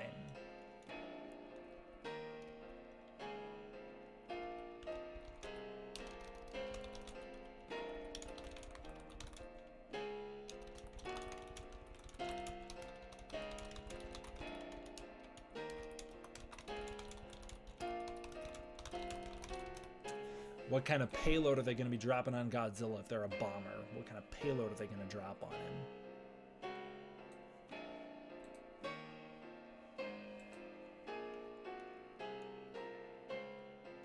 The novelization makes a point that Godzilla's dorsal spines start growing out of control when he evolves, and I think we're totally seeing the evolution of that here.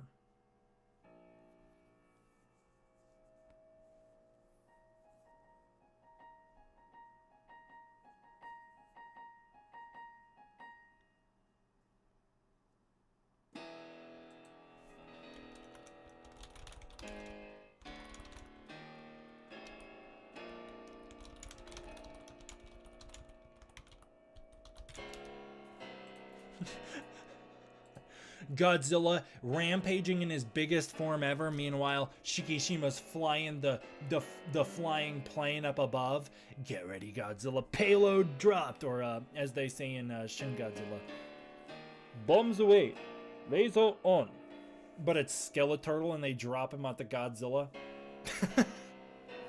He just hits the top dorsal plate and just shatters into pieces.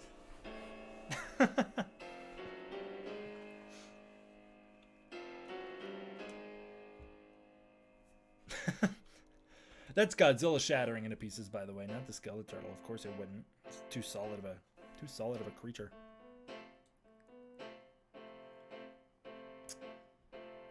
And then this shot.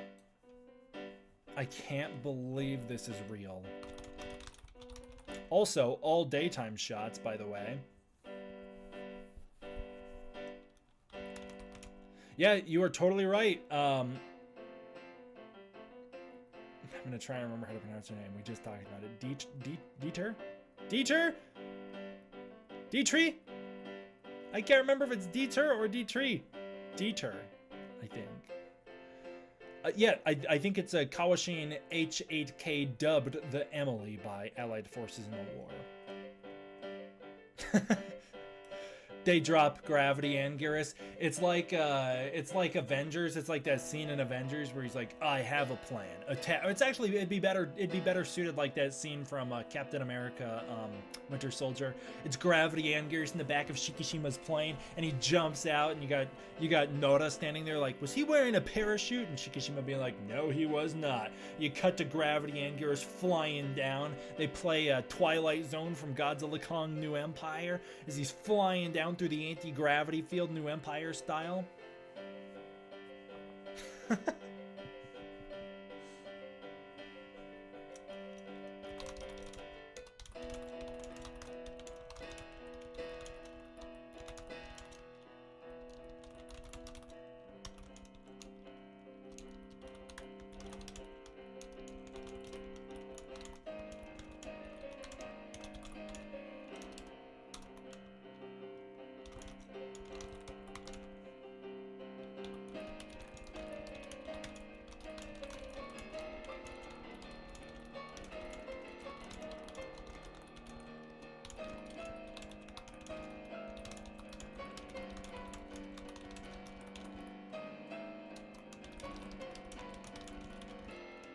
What did we say the Statue of Liberty? How tall is that thing? It's 309 feet. 305 feet, 93 meters.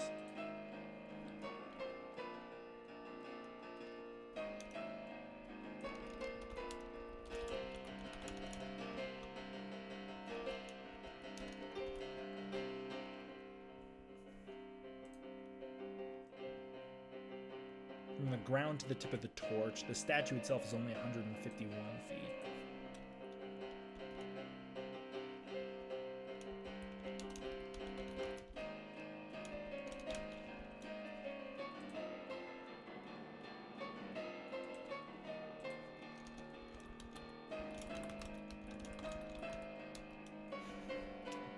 Yeah, just like in Godzilla 2014, they teased the Statue of Liberty's destruction only to reveal it's in Las Vegas.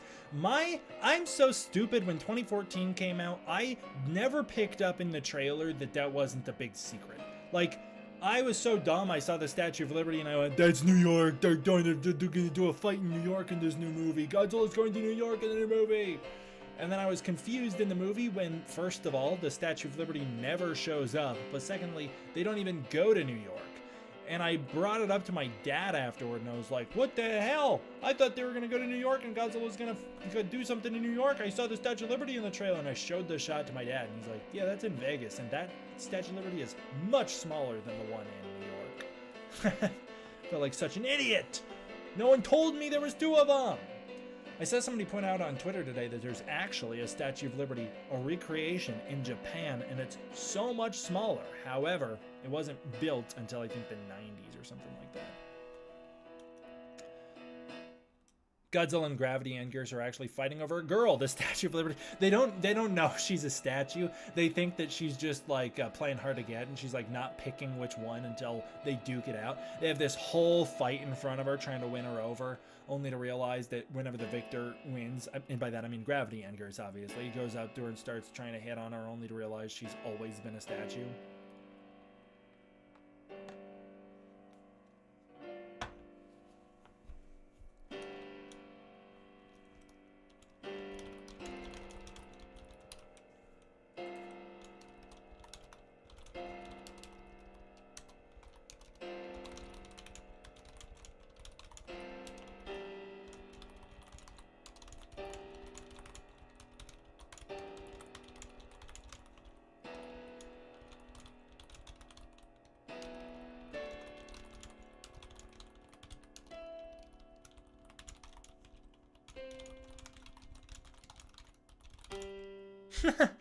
Yeah, not the Bride of Godzilla movie coming back. No!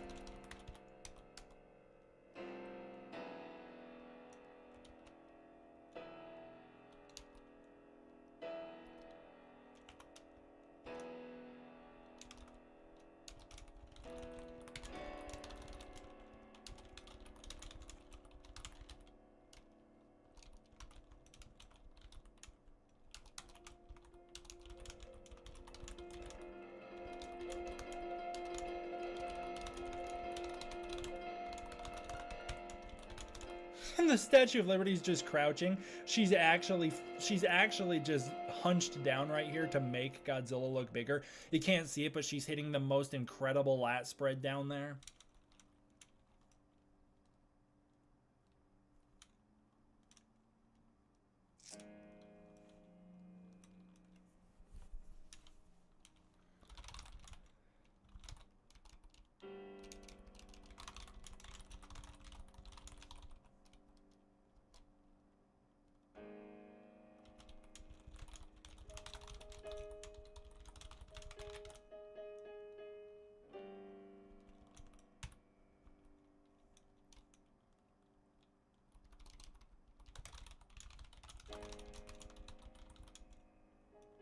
I'm playing piano, that's what I'm doing. That's why I'm typing so much. That's why I'm so focused on my typing. I'll read all my notes here in a second.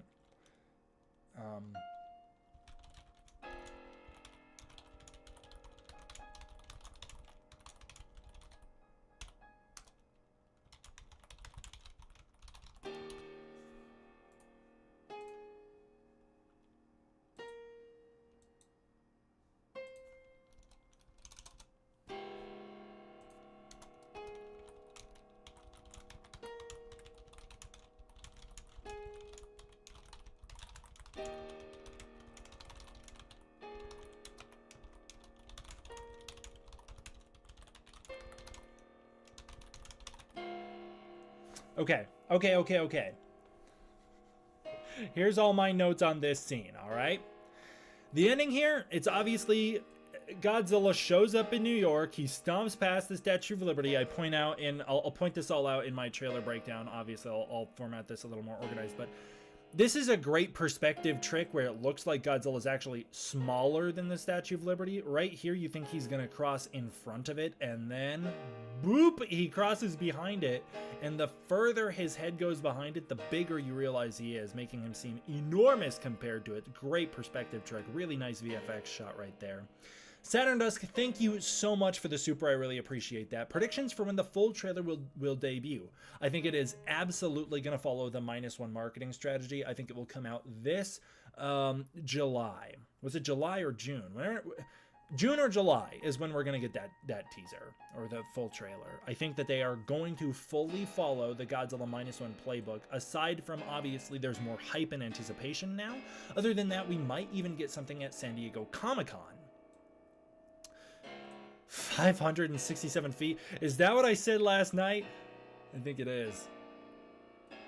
Yeah, I could totally see them debuting a trailer at Comic-Con. When is Comic-Con this year? When is SDCC this year? When is SDCC this year? It will be July 23rd through the 26th. I wonder when that Godzilla Minus One trailer came out.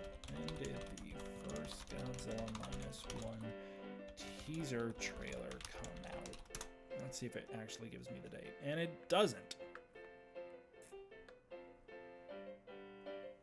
July 11th. July 11th versus July 23rd through 26th.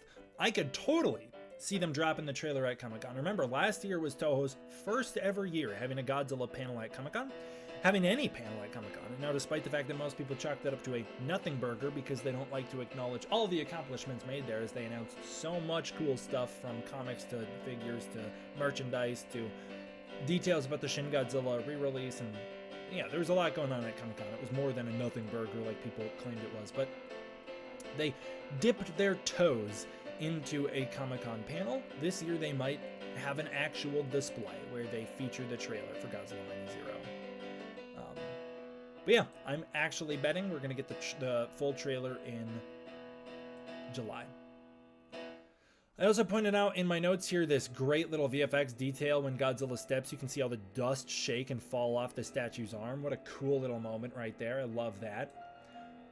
Obviously, I speculate on the scale. I'm sticking to my guns here that it does not matter how big Godzilla is, as they've beefed the scale for this moment as a way to try and make him seem more imposing and to create an iconic visual, just like how they do in Godzilla 1954 when he attacks the National Diet Building. I don't know if Godzilla Minus One tricks the scale much, but it didn't need to. But I think this is a moment where they're going to trick the scale for the purpose of making Godzilla look bigger. So I don't think that this literally is his new size. I love the idea that he's in the 80-meter range in this movie. I'd be fine with him still being 50 meters, though, if I'm honest with you. I have no problem with the 50-meter kaiju. I think they're very, very cool. Jacob says, D-Man, what kaiju should Takashi Yamazaki bring to the Minus verse? Well, Gravity Anguirus, regular Anguirus, future seeing Anguirus, and even the Anguirus whose back peels up, like in the promo art for 55.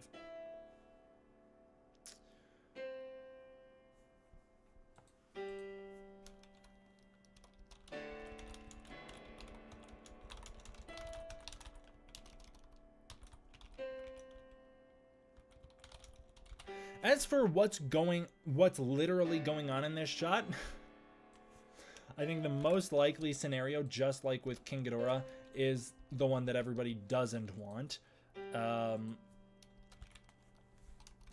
But this could be an early attack in the film featuring Godzilla destroying New York. I've seen the theory that the US will nuke Godzilla, forcing about a much stronger evolution on him, which results in his design change, as he does not have the same design there as he has here. One of the details I noticed in my trailer reaction.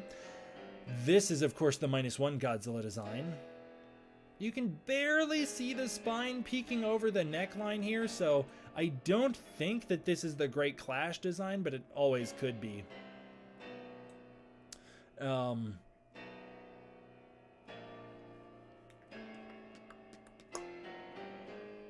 Yeah, so they could force an evolution on him, hitting him with a nuke, transforming him into the final iteration of Godzilla, just like in 1991's Godzilla vs. King Ghidorah. This could be an ending moment where Godzilla sheds his extra growth. He sucks those dorsal spines back in, he sucks them back in, and he transforms into a much more traditional looking Godzilla as he grows, like he's gotten bigger in size here. It could be a second Godzilla, which is, I think, a very cool theory.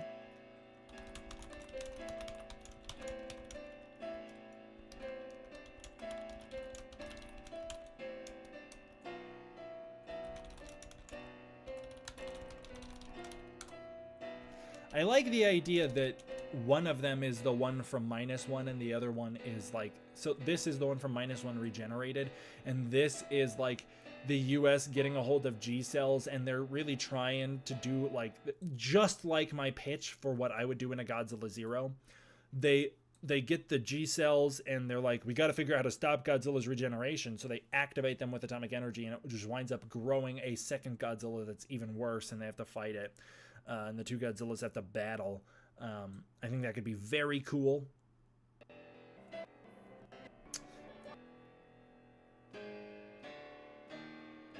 Hi all. Hey, why is your sound so low? Am I quiet? I hope I'm not. No one's commented that so far, so if I'm quiet and nobody's told me this whole time, that's gonna be really frustrating. We have been streaming for 2 hours and no one told me I'm quiet.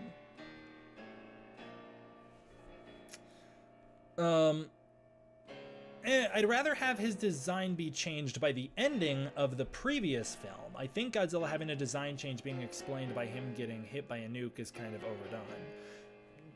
Is it overdone? They've not ever done that in a movie. Even in Godzilla vs. King Ghidorah in 1991, they don't change Godzilla's design, he just gets bigger in scale. In the Monsterverse, when Godzilla gets nuked in 1954, his design retains the exact same. Like, he's completely the same. Maybe other channel was louder. In Godzilla King of the Monsters, he's hit with the nuke. Did I already say that? He doesn't change his design at all. So in the Monsterverse, whenever Godzilla's hit with the nuke, he doesn't change. I actually don't know of a version where Godzilla's design changes when he's hit by a bomb, by a nuke. Of course, New Empire, he soaks up radiation and he winds up different, but that's a different story. I had to pop back in because I just realized something. What if the destruction in the city right before the scene where Godzilla pops out of the water is as a result of the building falling on top of them after the gravity shifts? I did talk about that a bit because initially I thought it was going to be like a tail strike or something, but that falls. The fact that it goes from this to that, I think, is also giving us a hint that I think you're exactly right. I think that's exactly what's happening, is that building is falling from the anti-gravity. I know that people don't like this idea. Actually, I haven't seen as many people quite upset about it. I hear you, but I do have my volume cranked. The thing is, whenever I try and turn up my audio, I just wind up peaking. Like, I can turn up my mic a bit, but I tend to wind up peaking a lot when I do that.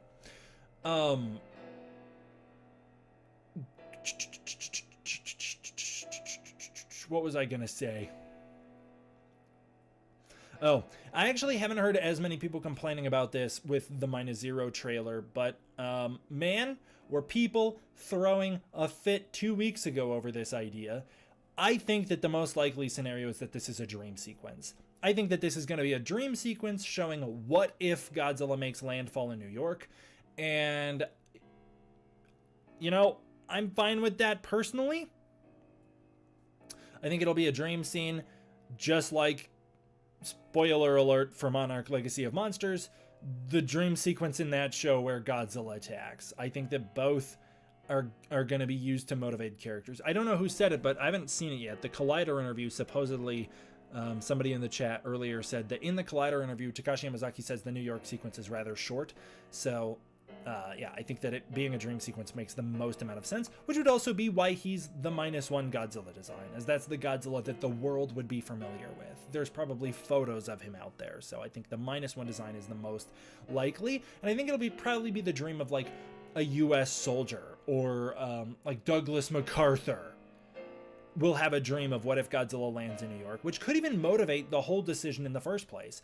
I had a dream about what if Godzilla landed in New York. I'm not taking this risk. Let's send a bomber in there. If their operation fails, we're going to nuke this thing. We're not letting it get out of Japan. We're not letting it get to the United States. And that could be the whole motivation for that earlier scene when we see the B-29 flying over Operation Watsumi. It could be their response to a nightmare that they have of Godzilla arriving in Tokyo. A dream sequence of Japanese Goji in New York, dream sequence of American Goji in Tokyo. Wouldn't that just be very fitting? It'd be like completing a puzzle. Do you think they'll give us another dream sequence fake out like Monarch? Yeah, I think that they very well might. I feel the difference between this dream sequence and Monarch is that this movie will likely have enough Godzilla screen time. Here's the difference, and this is something that fans aren't acknowledging enough.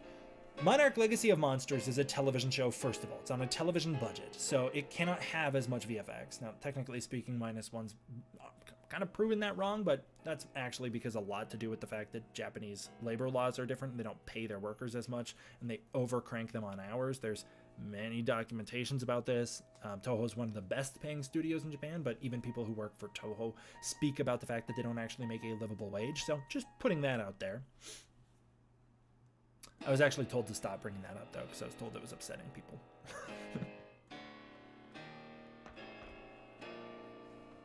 I trust you guys won't tell on me. In addition to all of that, Monarch Legacy of Monsters is not called Godzilla Legacy of He Does Fights. It's Monarch Legacy of Monsters. The show is about Monarch, the show is about the people in Monarch, and the show is about the legacy the monsters have left on Monarch, on the people in Monarch. The whole show, all of the drama. Why is the show about relationship drama? I want to see monster fights. Well, believe it or not, that relationship drama is entirely centered around and in response to the monsters. The monsters have motivated all of the drama in that show. That's what the whole show is about the legacy the monsters have had on people. So there's the reason Godzilla's not in it as much. That's why. And also, we don't want Godzilla to be in it that much. This is also something fans don't have it in their heads, but like, we don't want this. Look at the MCU. Look at what happened when Marvel started to produce like MCU level quality action sequences on television. Their movies started to majorly flounder as people were like, why would I go pay money to see this in theaters? I have Marvel action sequences at home. Look at the way that Ultraman absolutely annihilated the market for kaiju films in the 1960s and onward. There was a lot of faltering going on with the Japanese cinema at the time, the state of Japanese cinema back in the 1960s and 70s, but the fact that people had kaiju action at home weekly with Ultraman and so many others, it made it so that there was no need to go to the theater. And so the Showa period, the Showa era Godzilla films completely faltered and tapered out. We don't want audiences to get used to seeing Godzilla at home. We want them to go to theaters, otherwise there's not going to be Godzilla movies anymore.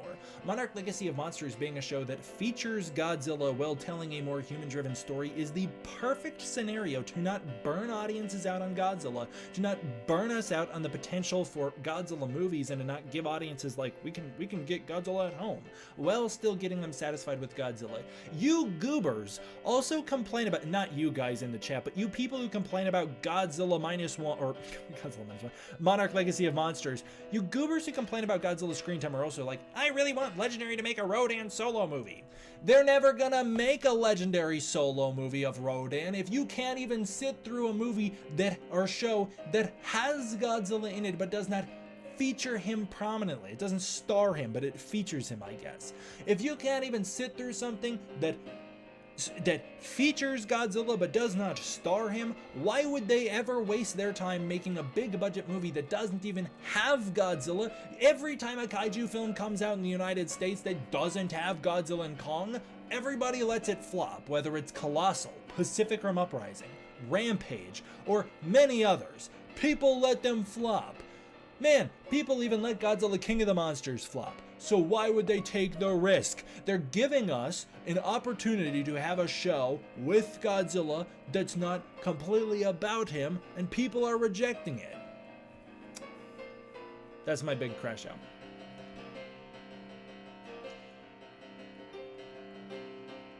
Scarecrow Dieter, thank you so much for joining as a channel member. Thank you so much for joining D-Force. Thank you for the Burning Godzillas. Thank you so much, man.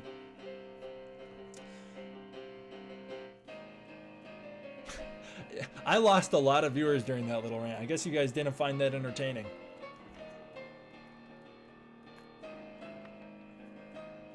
I'm cooking, man. I'm absolutely right about that. I'm 100% right about the fact that the Godzilla fandom complains about things, and then the second they're given the thing they're complaining about, they somehow complain even more. We want more Godzilla in this show. Okay, so they give us Godzilla. We want, oh my god, Godzilla's in Japan, that's gonna break canon. What the hell? Godzilla in Japan before King of the Monsters, that completely breaks canon. And then they find a way to not have it break canon. People are like, what the freaking hell? I thought that they were gonna break canon. I was all excited about there to be a big fight and break canon. I was so excited about that. No, you idiot. You were bitching in my comment sections on the daily about that. All you do is complain in my comment sections about the fact that they're gonna break canon, and then the second they don't, you're like, I thought they were gonna break canon. What the hell? I wanted them to do that. No, you didn't. Otherwise, you wouldn't have been complaining. Pacific Rim 1 was good. The second one was pretty meh. No, I did not Saturn Dusk. What's your Monarch hot take? Yeah, Doc Kaiju Titan X is awesome. I love Titan X. One of my favorite. I have no idea what the piano music is. I don't know. Yeah, Titan X is great. I love Titan X. One of my favorite Titans in the Monsterverse. I think she's so awesome. I'm excited for everybody to see the new episode.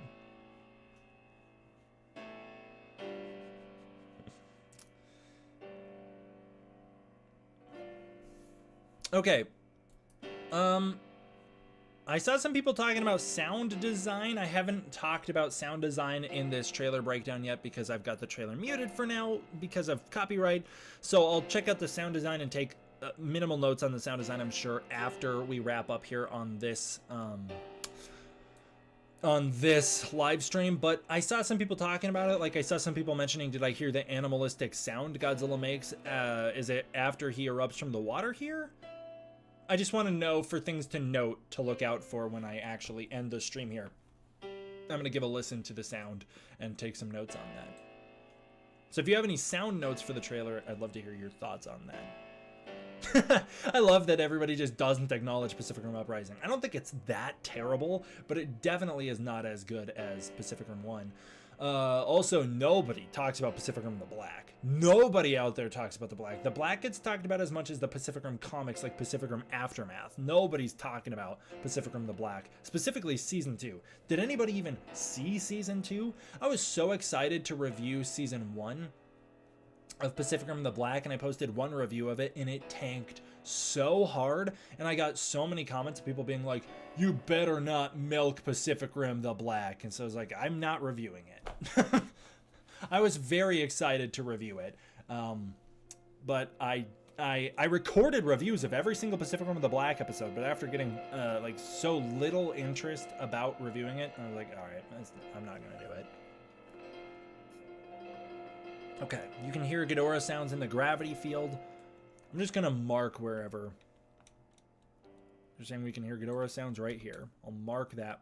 Son of a... Why is it stuck on text mode? I don't want text. Give me 1 second. I'm gonna see what is going on with Premiere.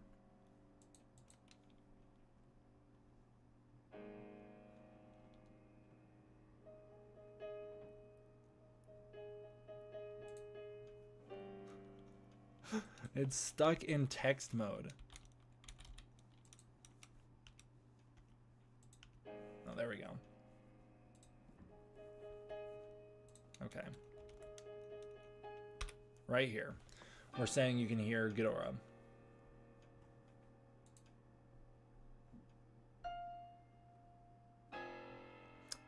This is beautiful extra live stream that Derek didn't even plan on. I'm happy I was able to do it. I would, like I said, I would love to start live streaming more. Yeah, there's like a noise after he comes out of the water. It's kind of like a scream, isn't it? It's like, I think I have heard that when people clip this moment. Will there be a third movie? I have no idea if there will be a third Pacific Rim. I've heard many rumors behind the scenes that I'm not allowed to speak about what was supposed to happen with the future of Pacific Rim, but I'm not allowed to talk about it. But let me tell you, I was not on board with the ideas. I was very against them, actually. So I'm actually happy they didn't go through with it. So rest in peace, Pacific Rim. I'm happy it didn't wind up the way they wanted. Dream sequence or not, I think the spectacle of seeing Godzilla, that matters. It's a show, not real life, so it doesn't matter whether it's a dream or not. I'm right there with you, Jess. I quite literally couldn't agree more. In fact, I like Godzilla's revenge, and that's all dreams. So... The show is called Legacy of Monsters, but as Scooby-Doo has taught us, people are the real monsters, like everybody save like everybody save Kentaro mostly. I would love a moment where they drop that heater. As Scooby-Doo has taught us, people are the real monsters.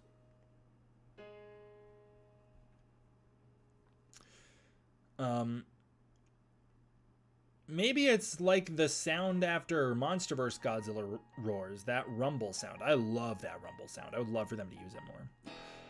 On the sound design, it would be awesome if they went back to the original Ifukube method to create new roars, kind of like what Return of Godzilla did. You mean like using instrumentation? I would love that. I would love that as well, because Ifukube didn't just use that for Godzilla's roars, he also used that for like the footstep sound effects, and many other kaiju sound effects were created through instrumentation. I think it's a very cool, very underrated method. I'm always excited when people do that. Godzilla 2014, I will say though, uses incredibly clever methods to create sounds, like putting dry ice against like metal chairs to create rumblings and screechings that they pitch into the Mutos. Like, that's very cool. I love when they do stuff like that. I'm so glad, Shin, that you're on the same page as me. You notice how whenever I name one of your guys' names, I always try to pick the easiest word for me to read. I loved the dream sequence in Monarch. I thought it was fantastic. Has anyone identified the plane Shikishima is flying? So we had some theories. So first of all, the plane that's in this shot with Godzilla erupting out of the water, that we've identified as a Kawashin H-8K bomber.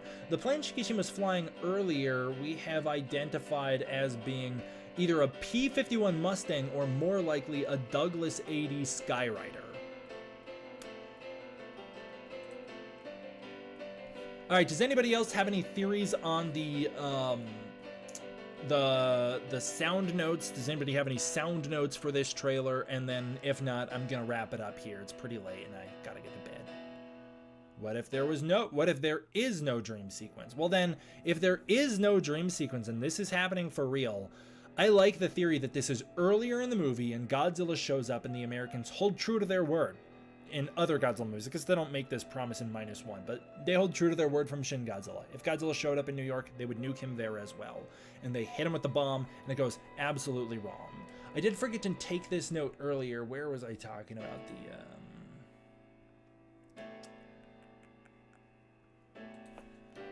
the atomic bomb sequence?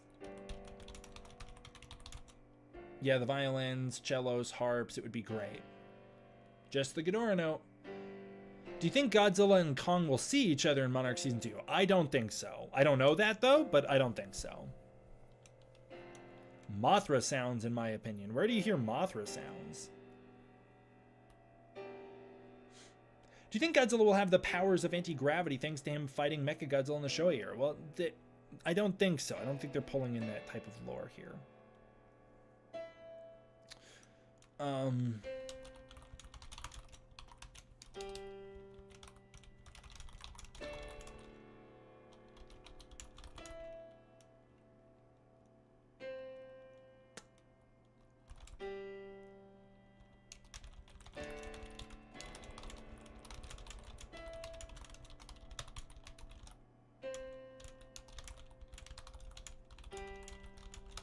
Takashi Yamazaki during the Oscars campaign for Godzilla -1 was asked if -1 was something of a response to Oppenheimer, and he was like, how could it be? We made the movie at the exact same time. I didn't even see Oppenheimer until I was done with -1, so how could it have been?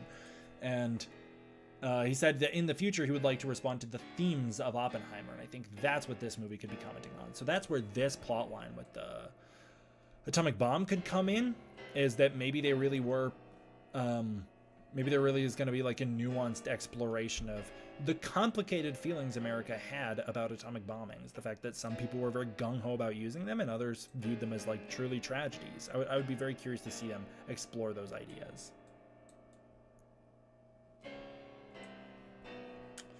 Godzilla having a nuclear shockwave in this movie would be awesome. He basically has one in the last movie too, but yeah, it'd be pretty cool.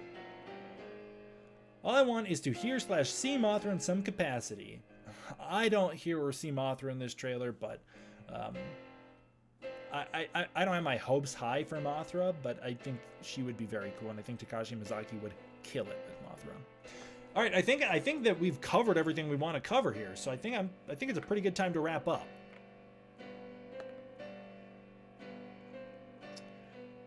The bomber plane's sitting on water because it's actually like a boat as well. It's a float, like in Kong Skull Island. It can glide on water.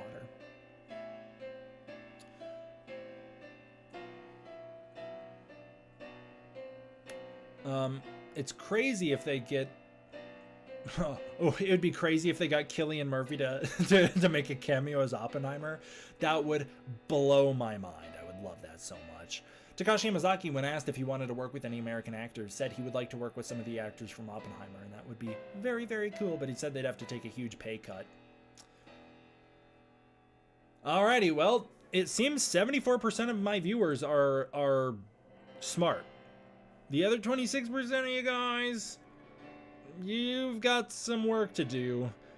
26% saying you want some lame kaiju in Minus Zero. 74% know what's up and want Gravity Anguirus. So, thank you to those of you who voted correctly and voted Gravity Anguirus. You're on the right side of history. Alrighty, I am going to end it here. Thank you guys so much for tuning in. I've had a great time. I look forward to doing more streams with you guys. And I am going to work on my trailer breakdown all day tomorrow. So I look forward to that. In the meantime, I've got a Godzilla news and updates coming out. Again, please go show some love to my re-upload of the Minus Zero trailer reaction. That trailer reaction has been through a lot because of Toho, so please go show some support to that re-upload. And yeah, keep an eye out tomorrow. I've got that Minus Zero news and updates coming out in the morning, and then in the afternoon, I will do everything I can to get the trailer breakdown out. Thank you guys all for watching. I hope you enjoyed. I gotta get my thing up, otherwise I'm just gonna be yapping and then I'll have to sit in silence while I turn it off. Yeah, thank you guys all for watching. I hope you enjoyed. I will see you all next time for the next one. D-Man out.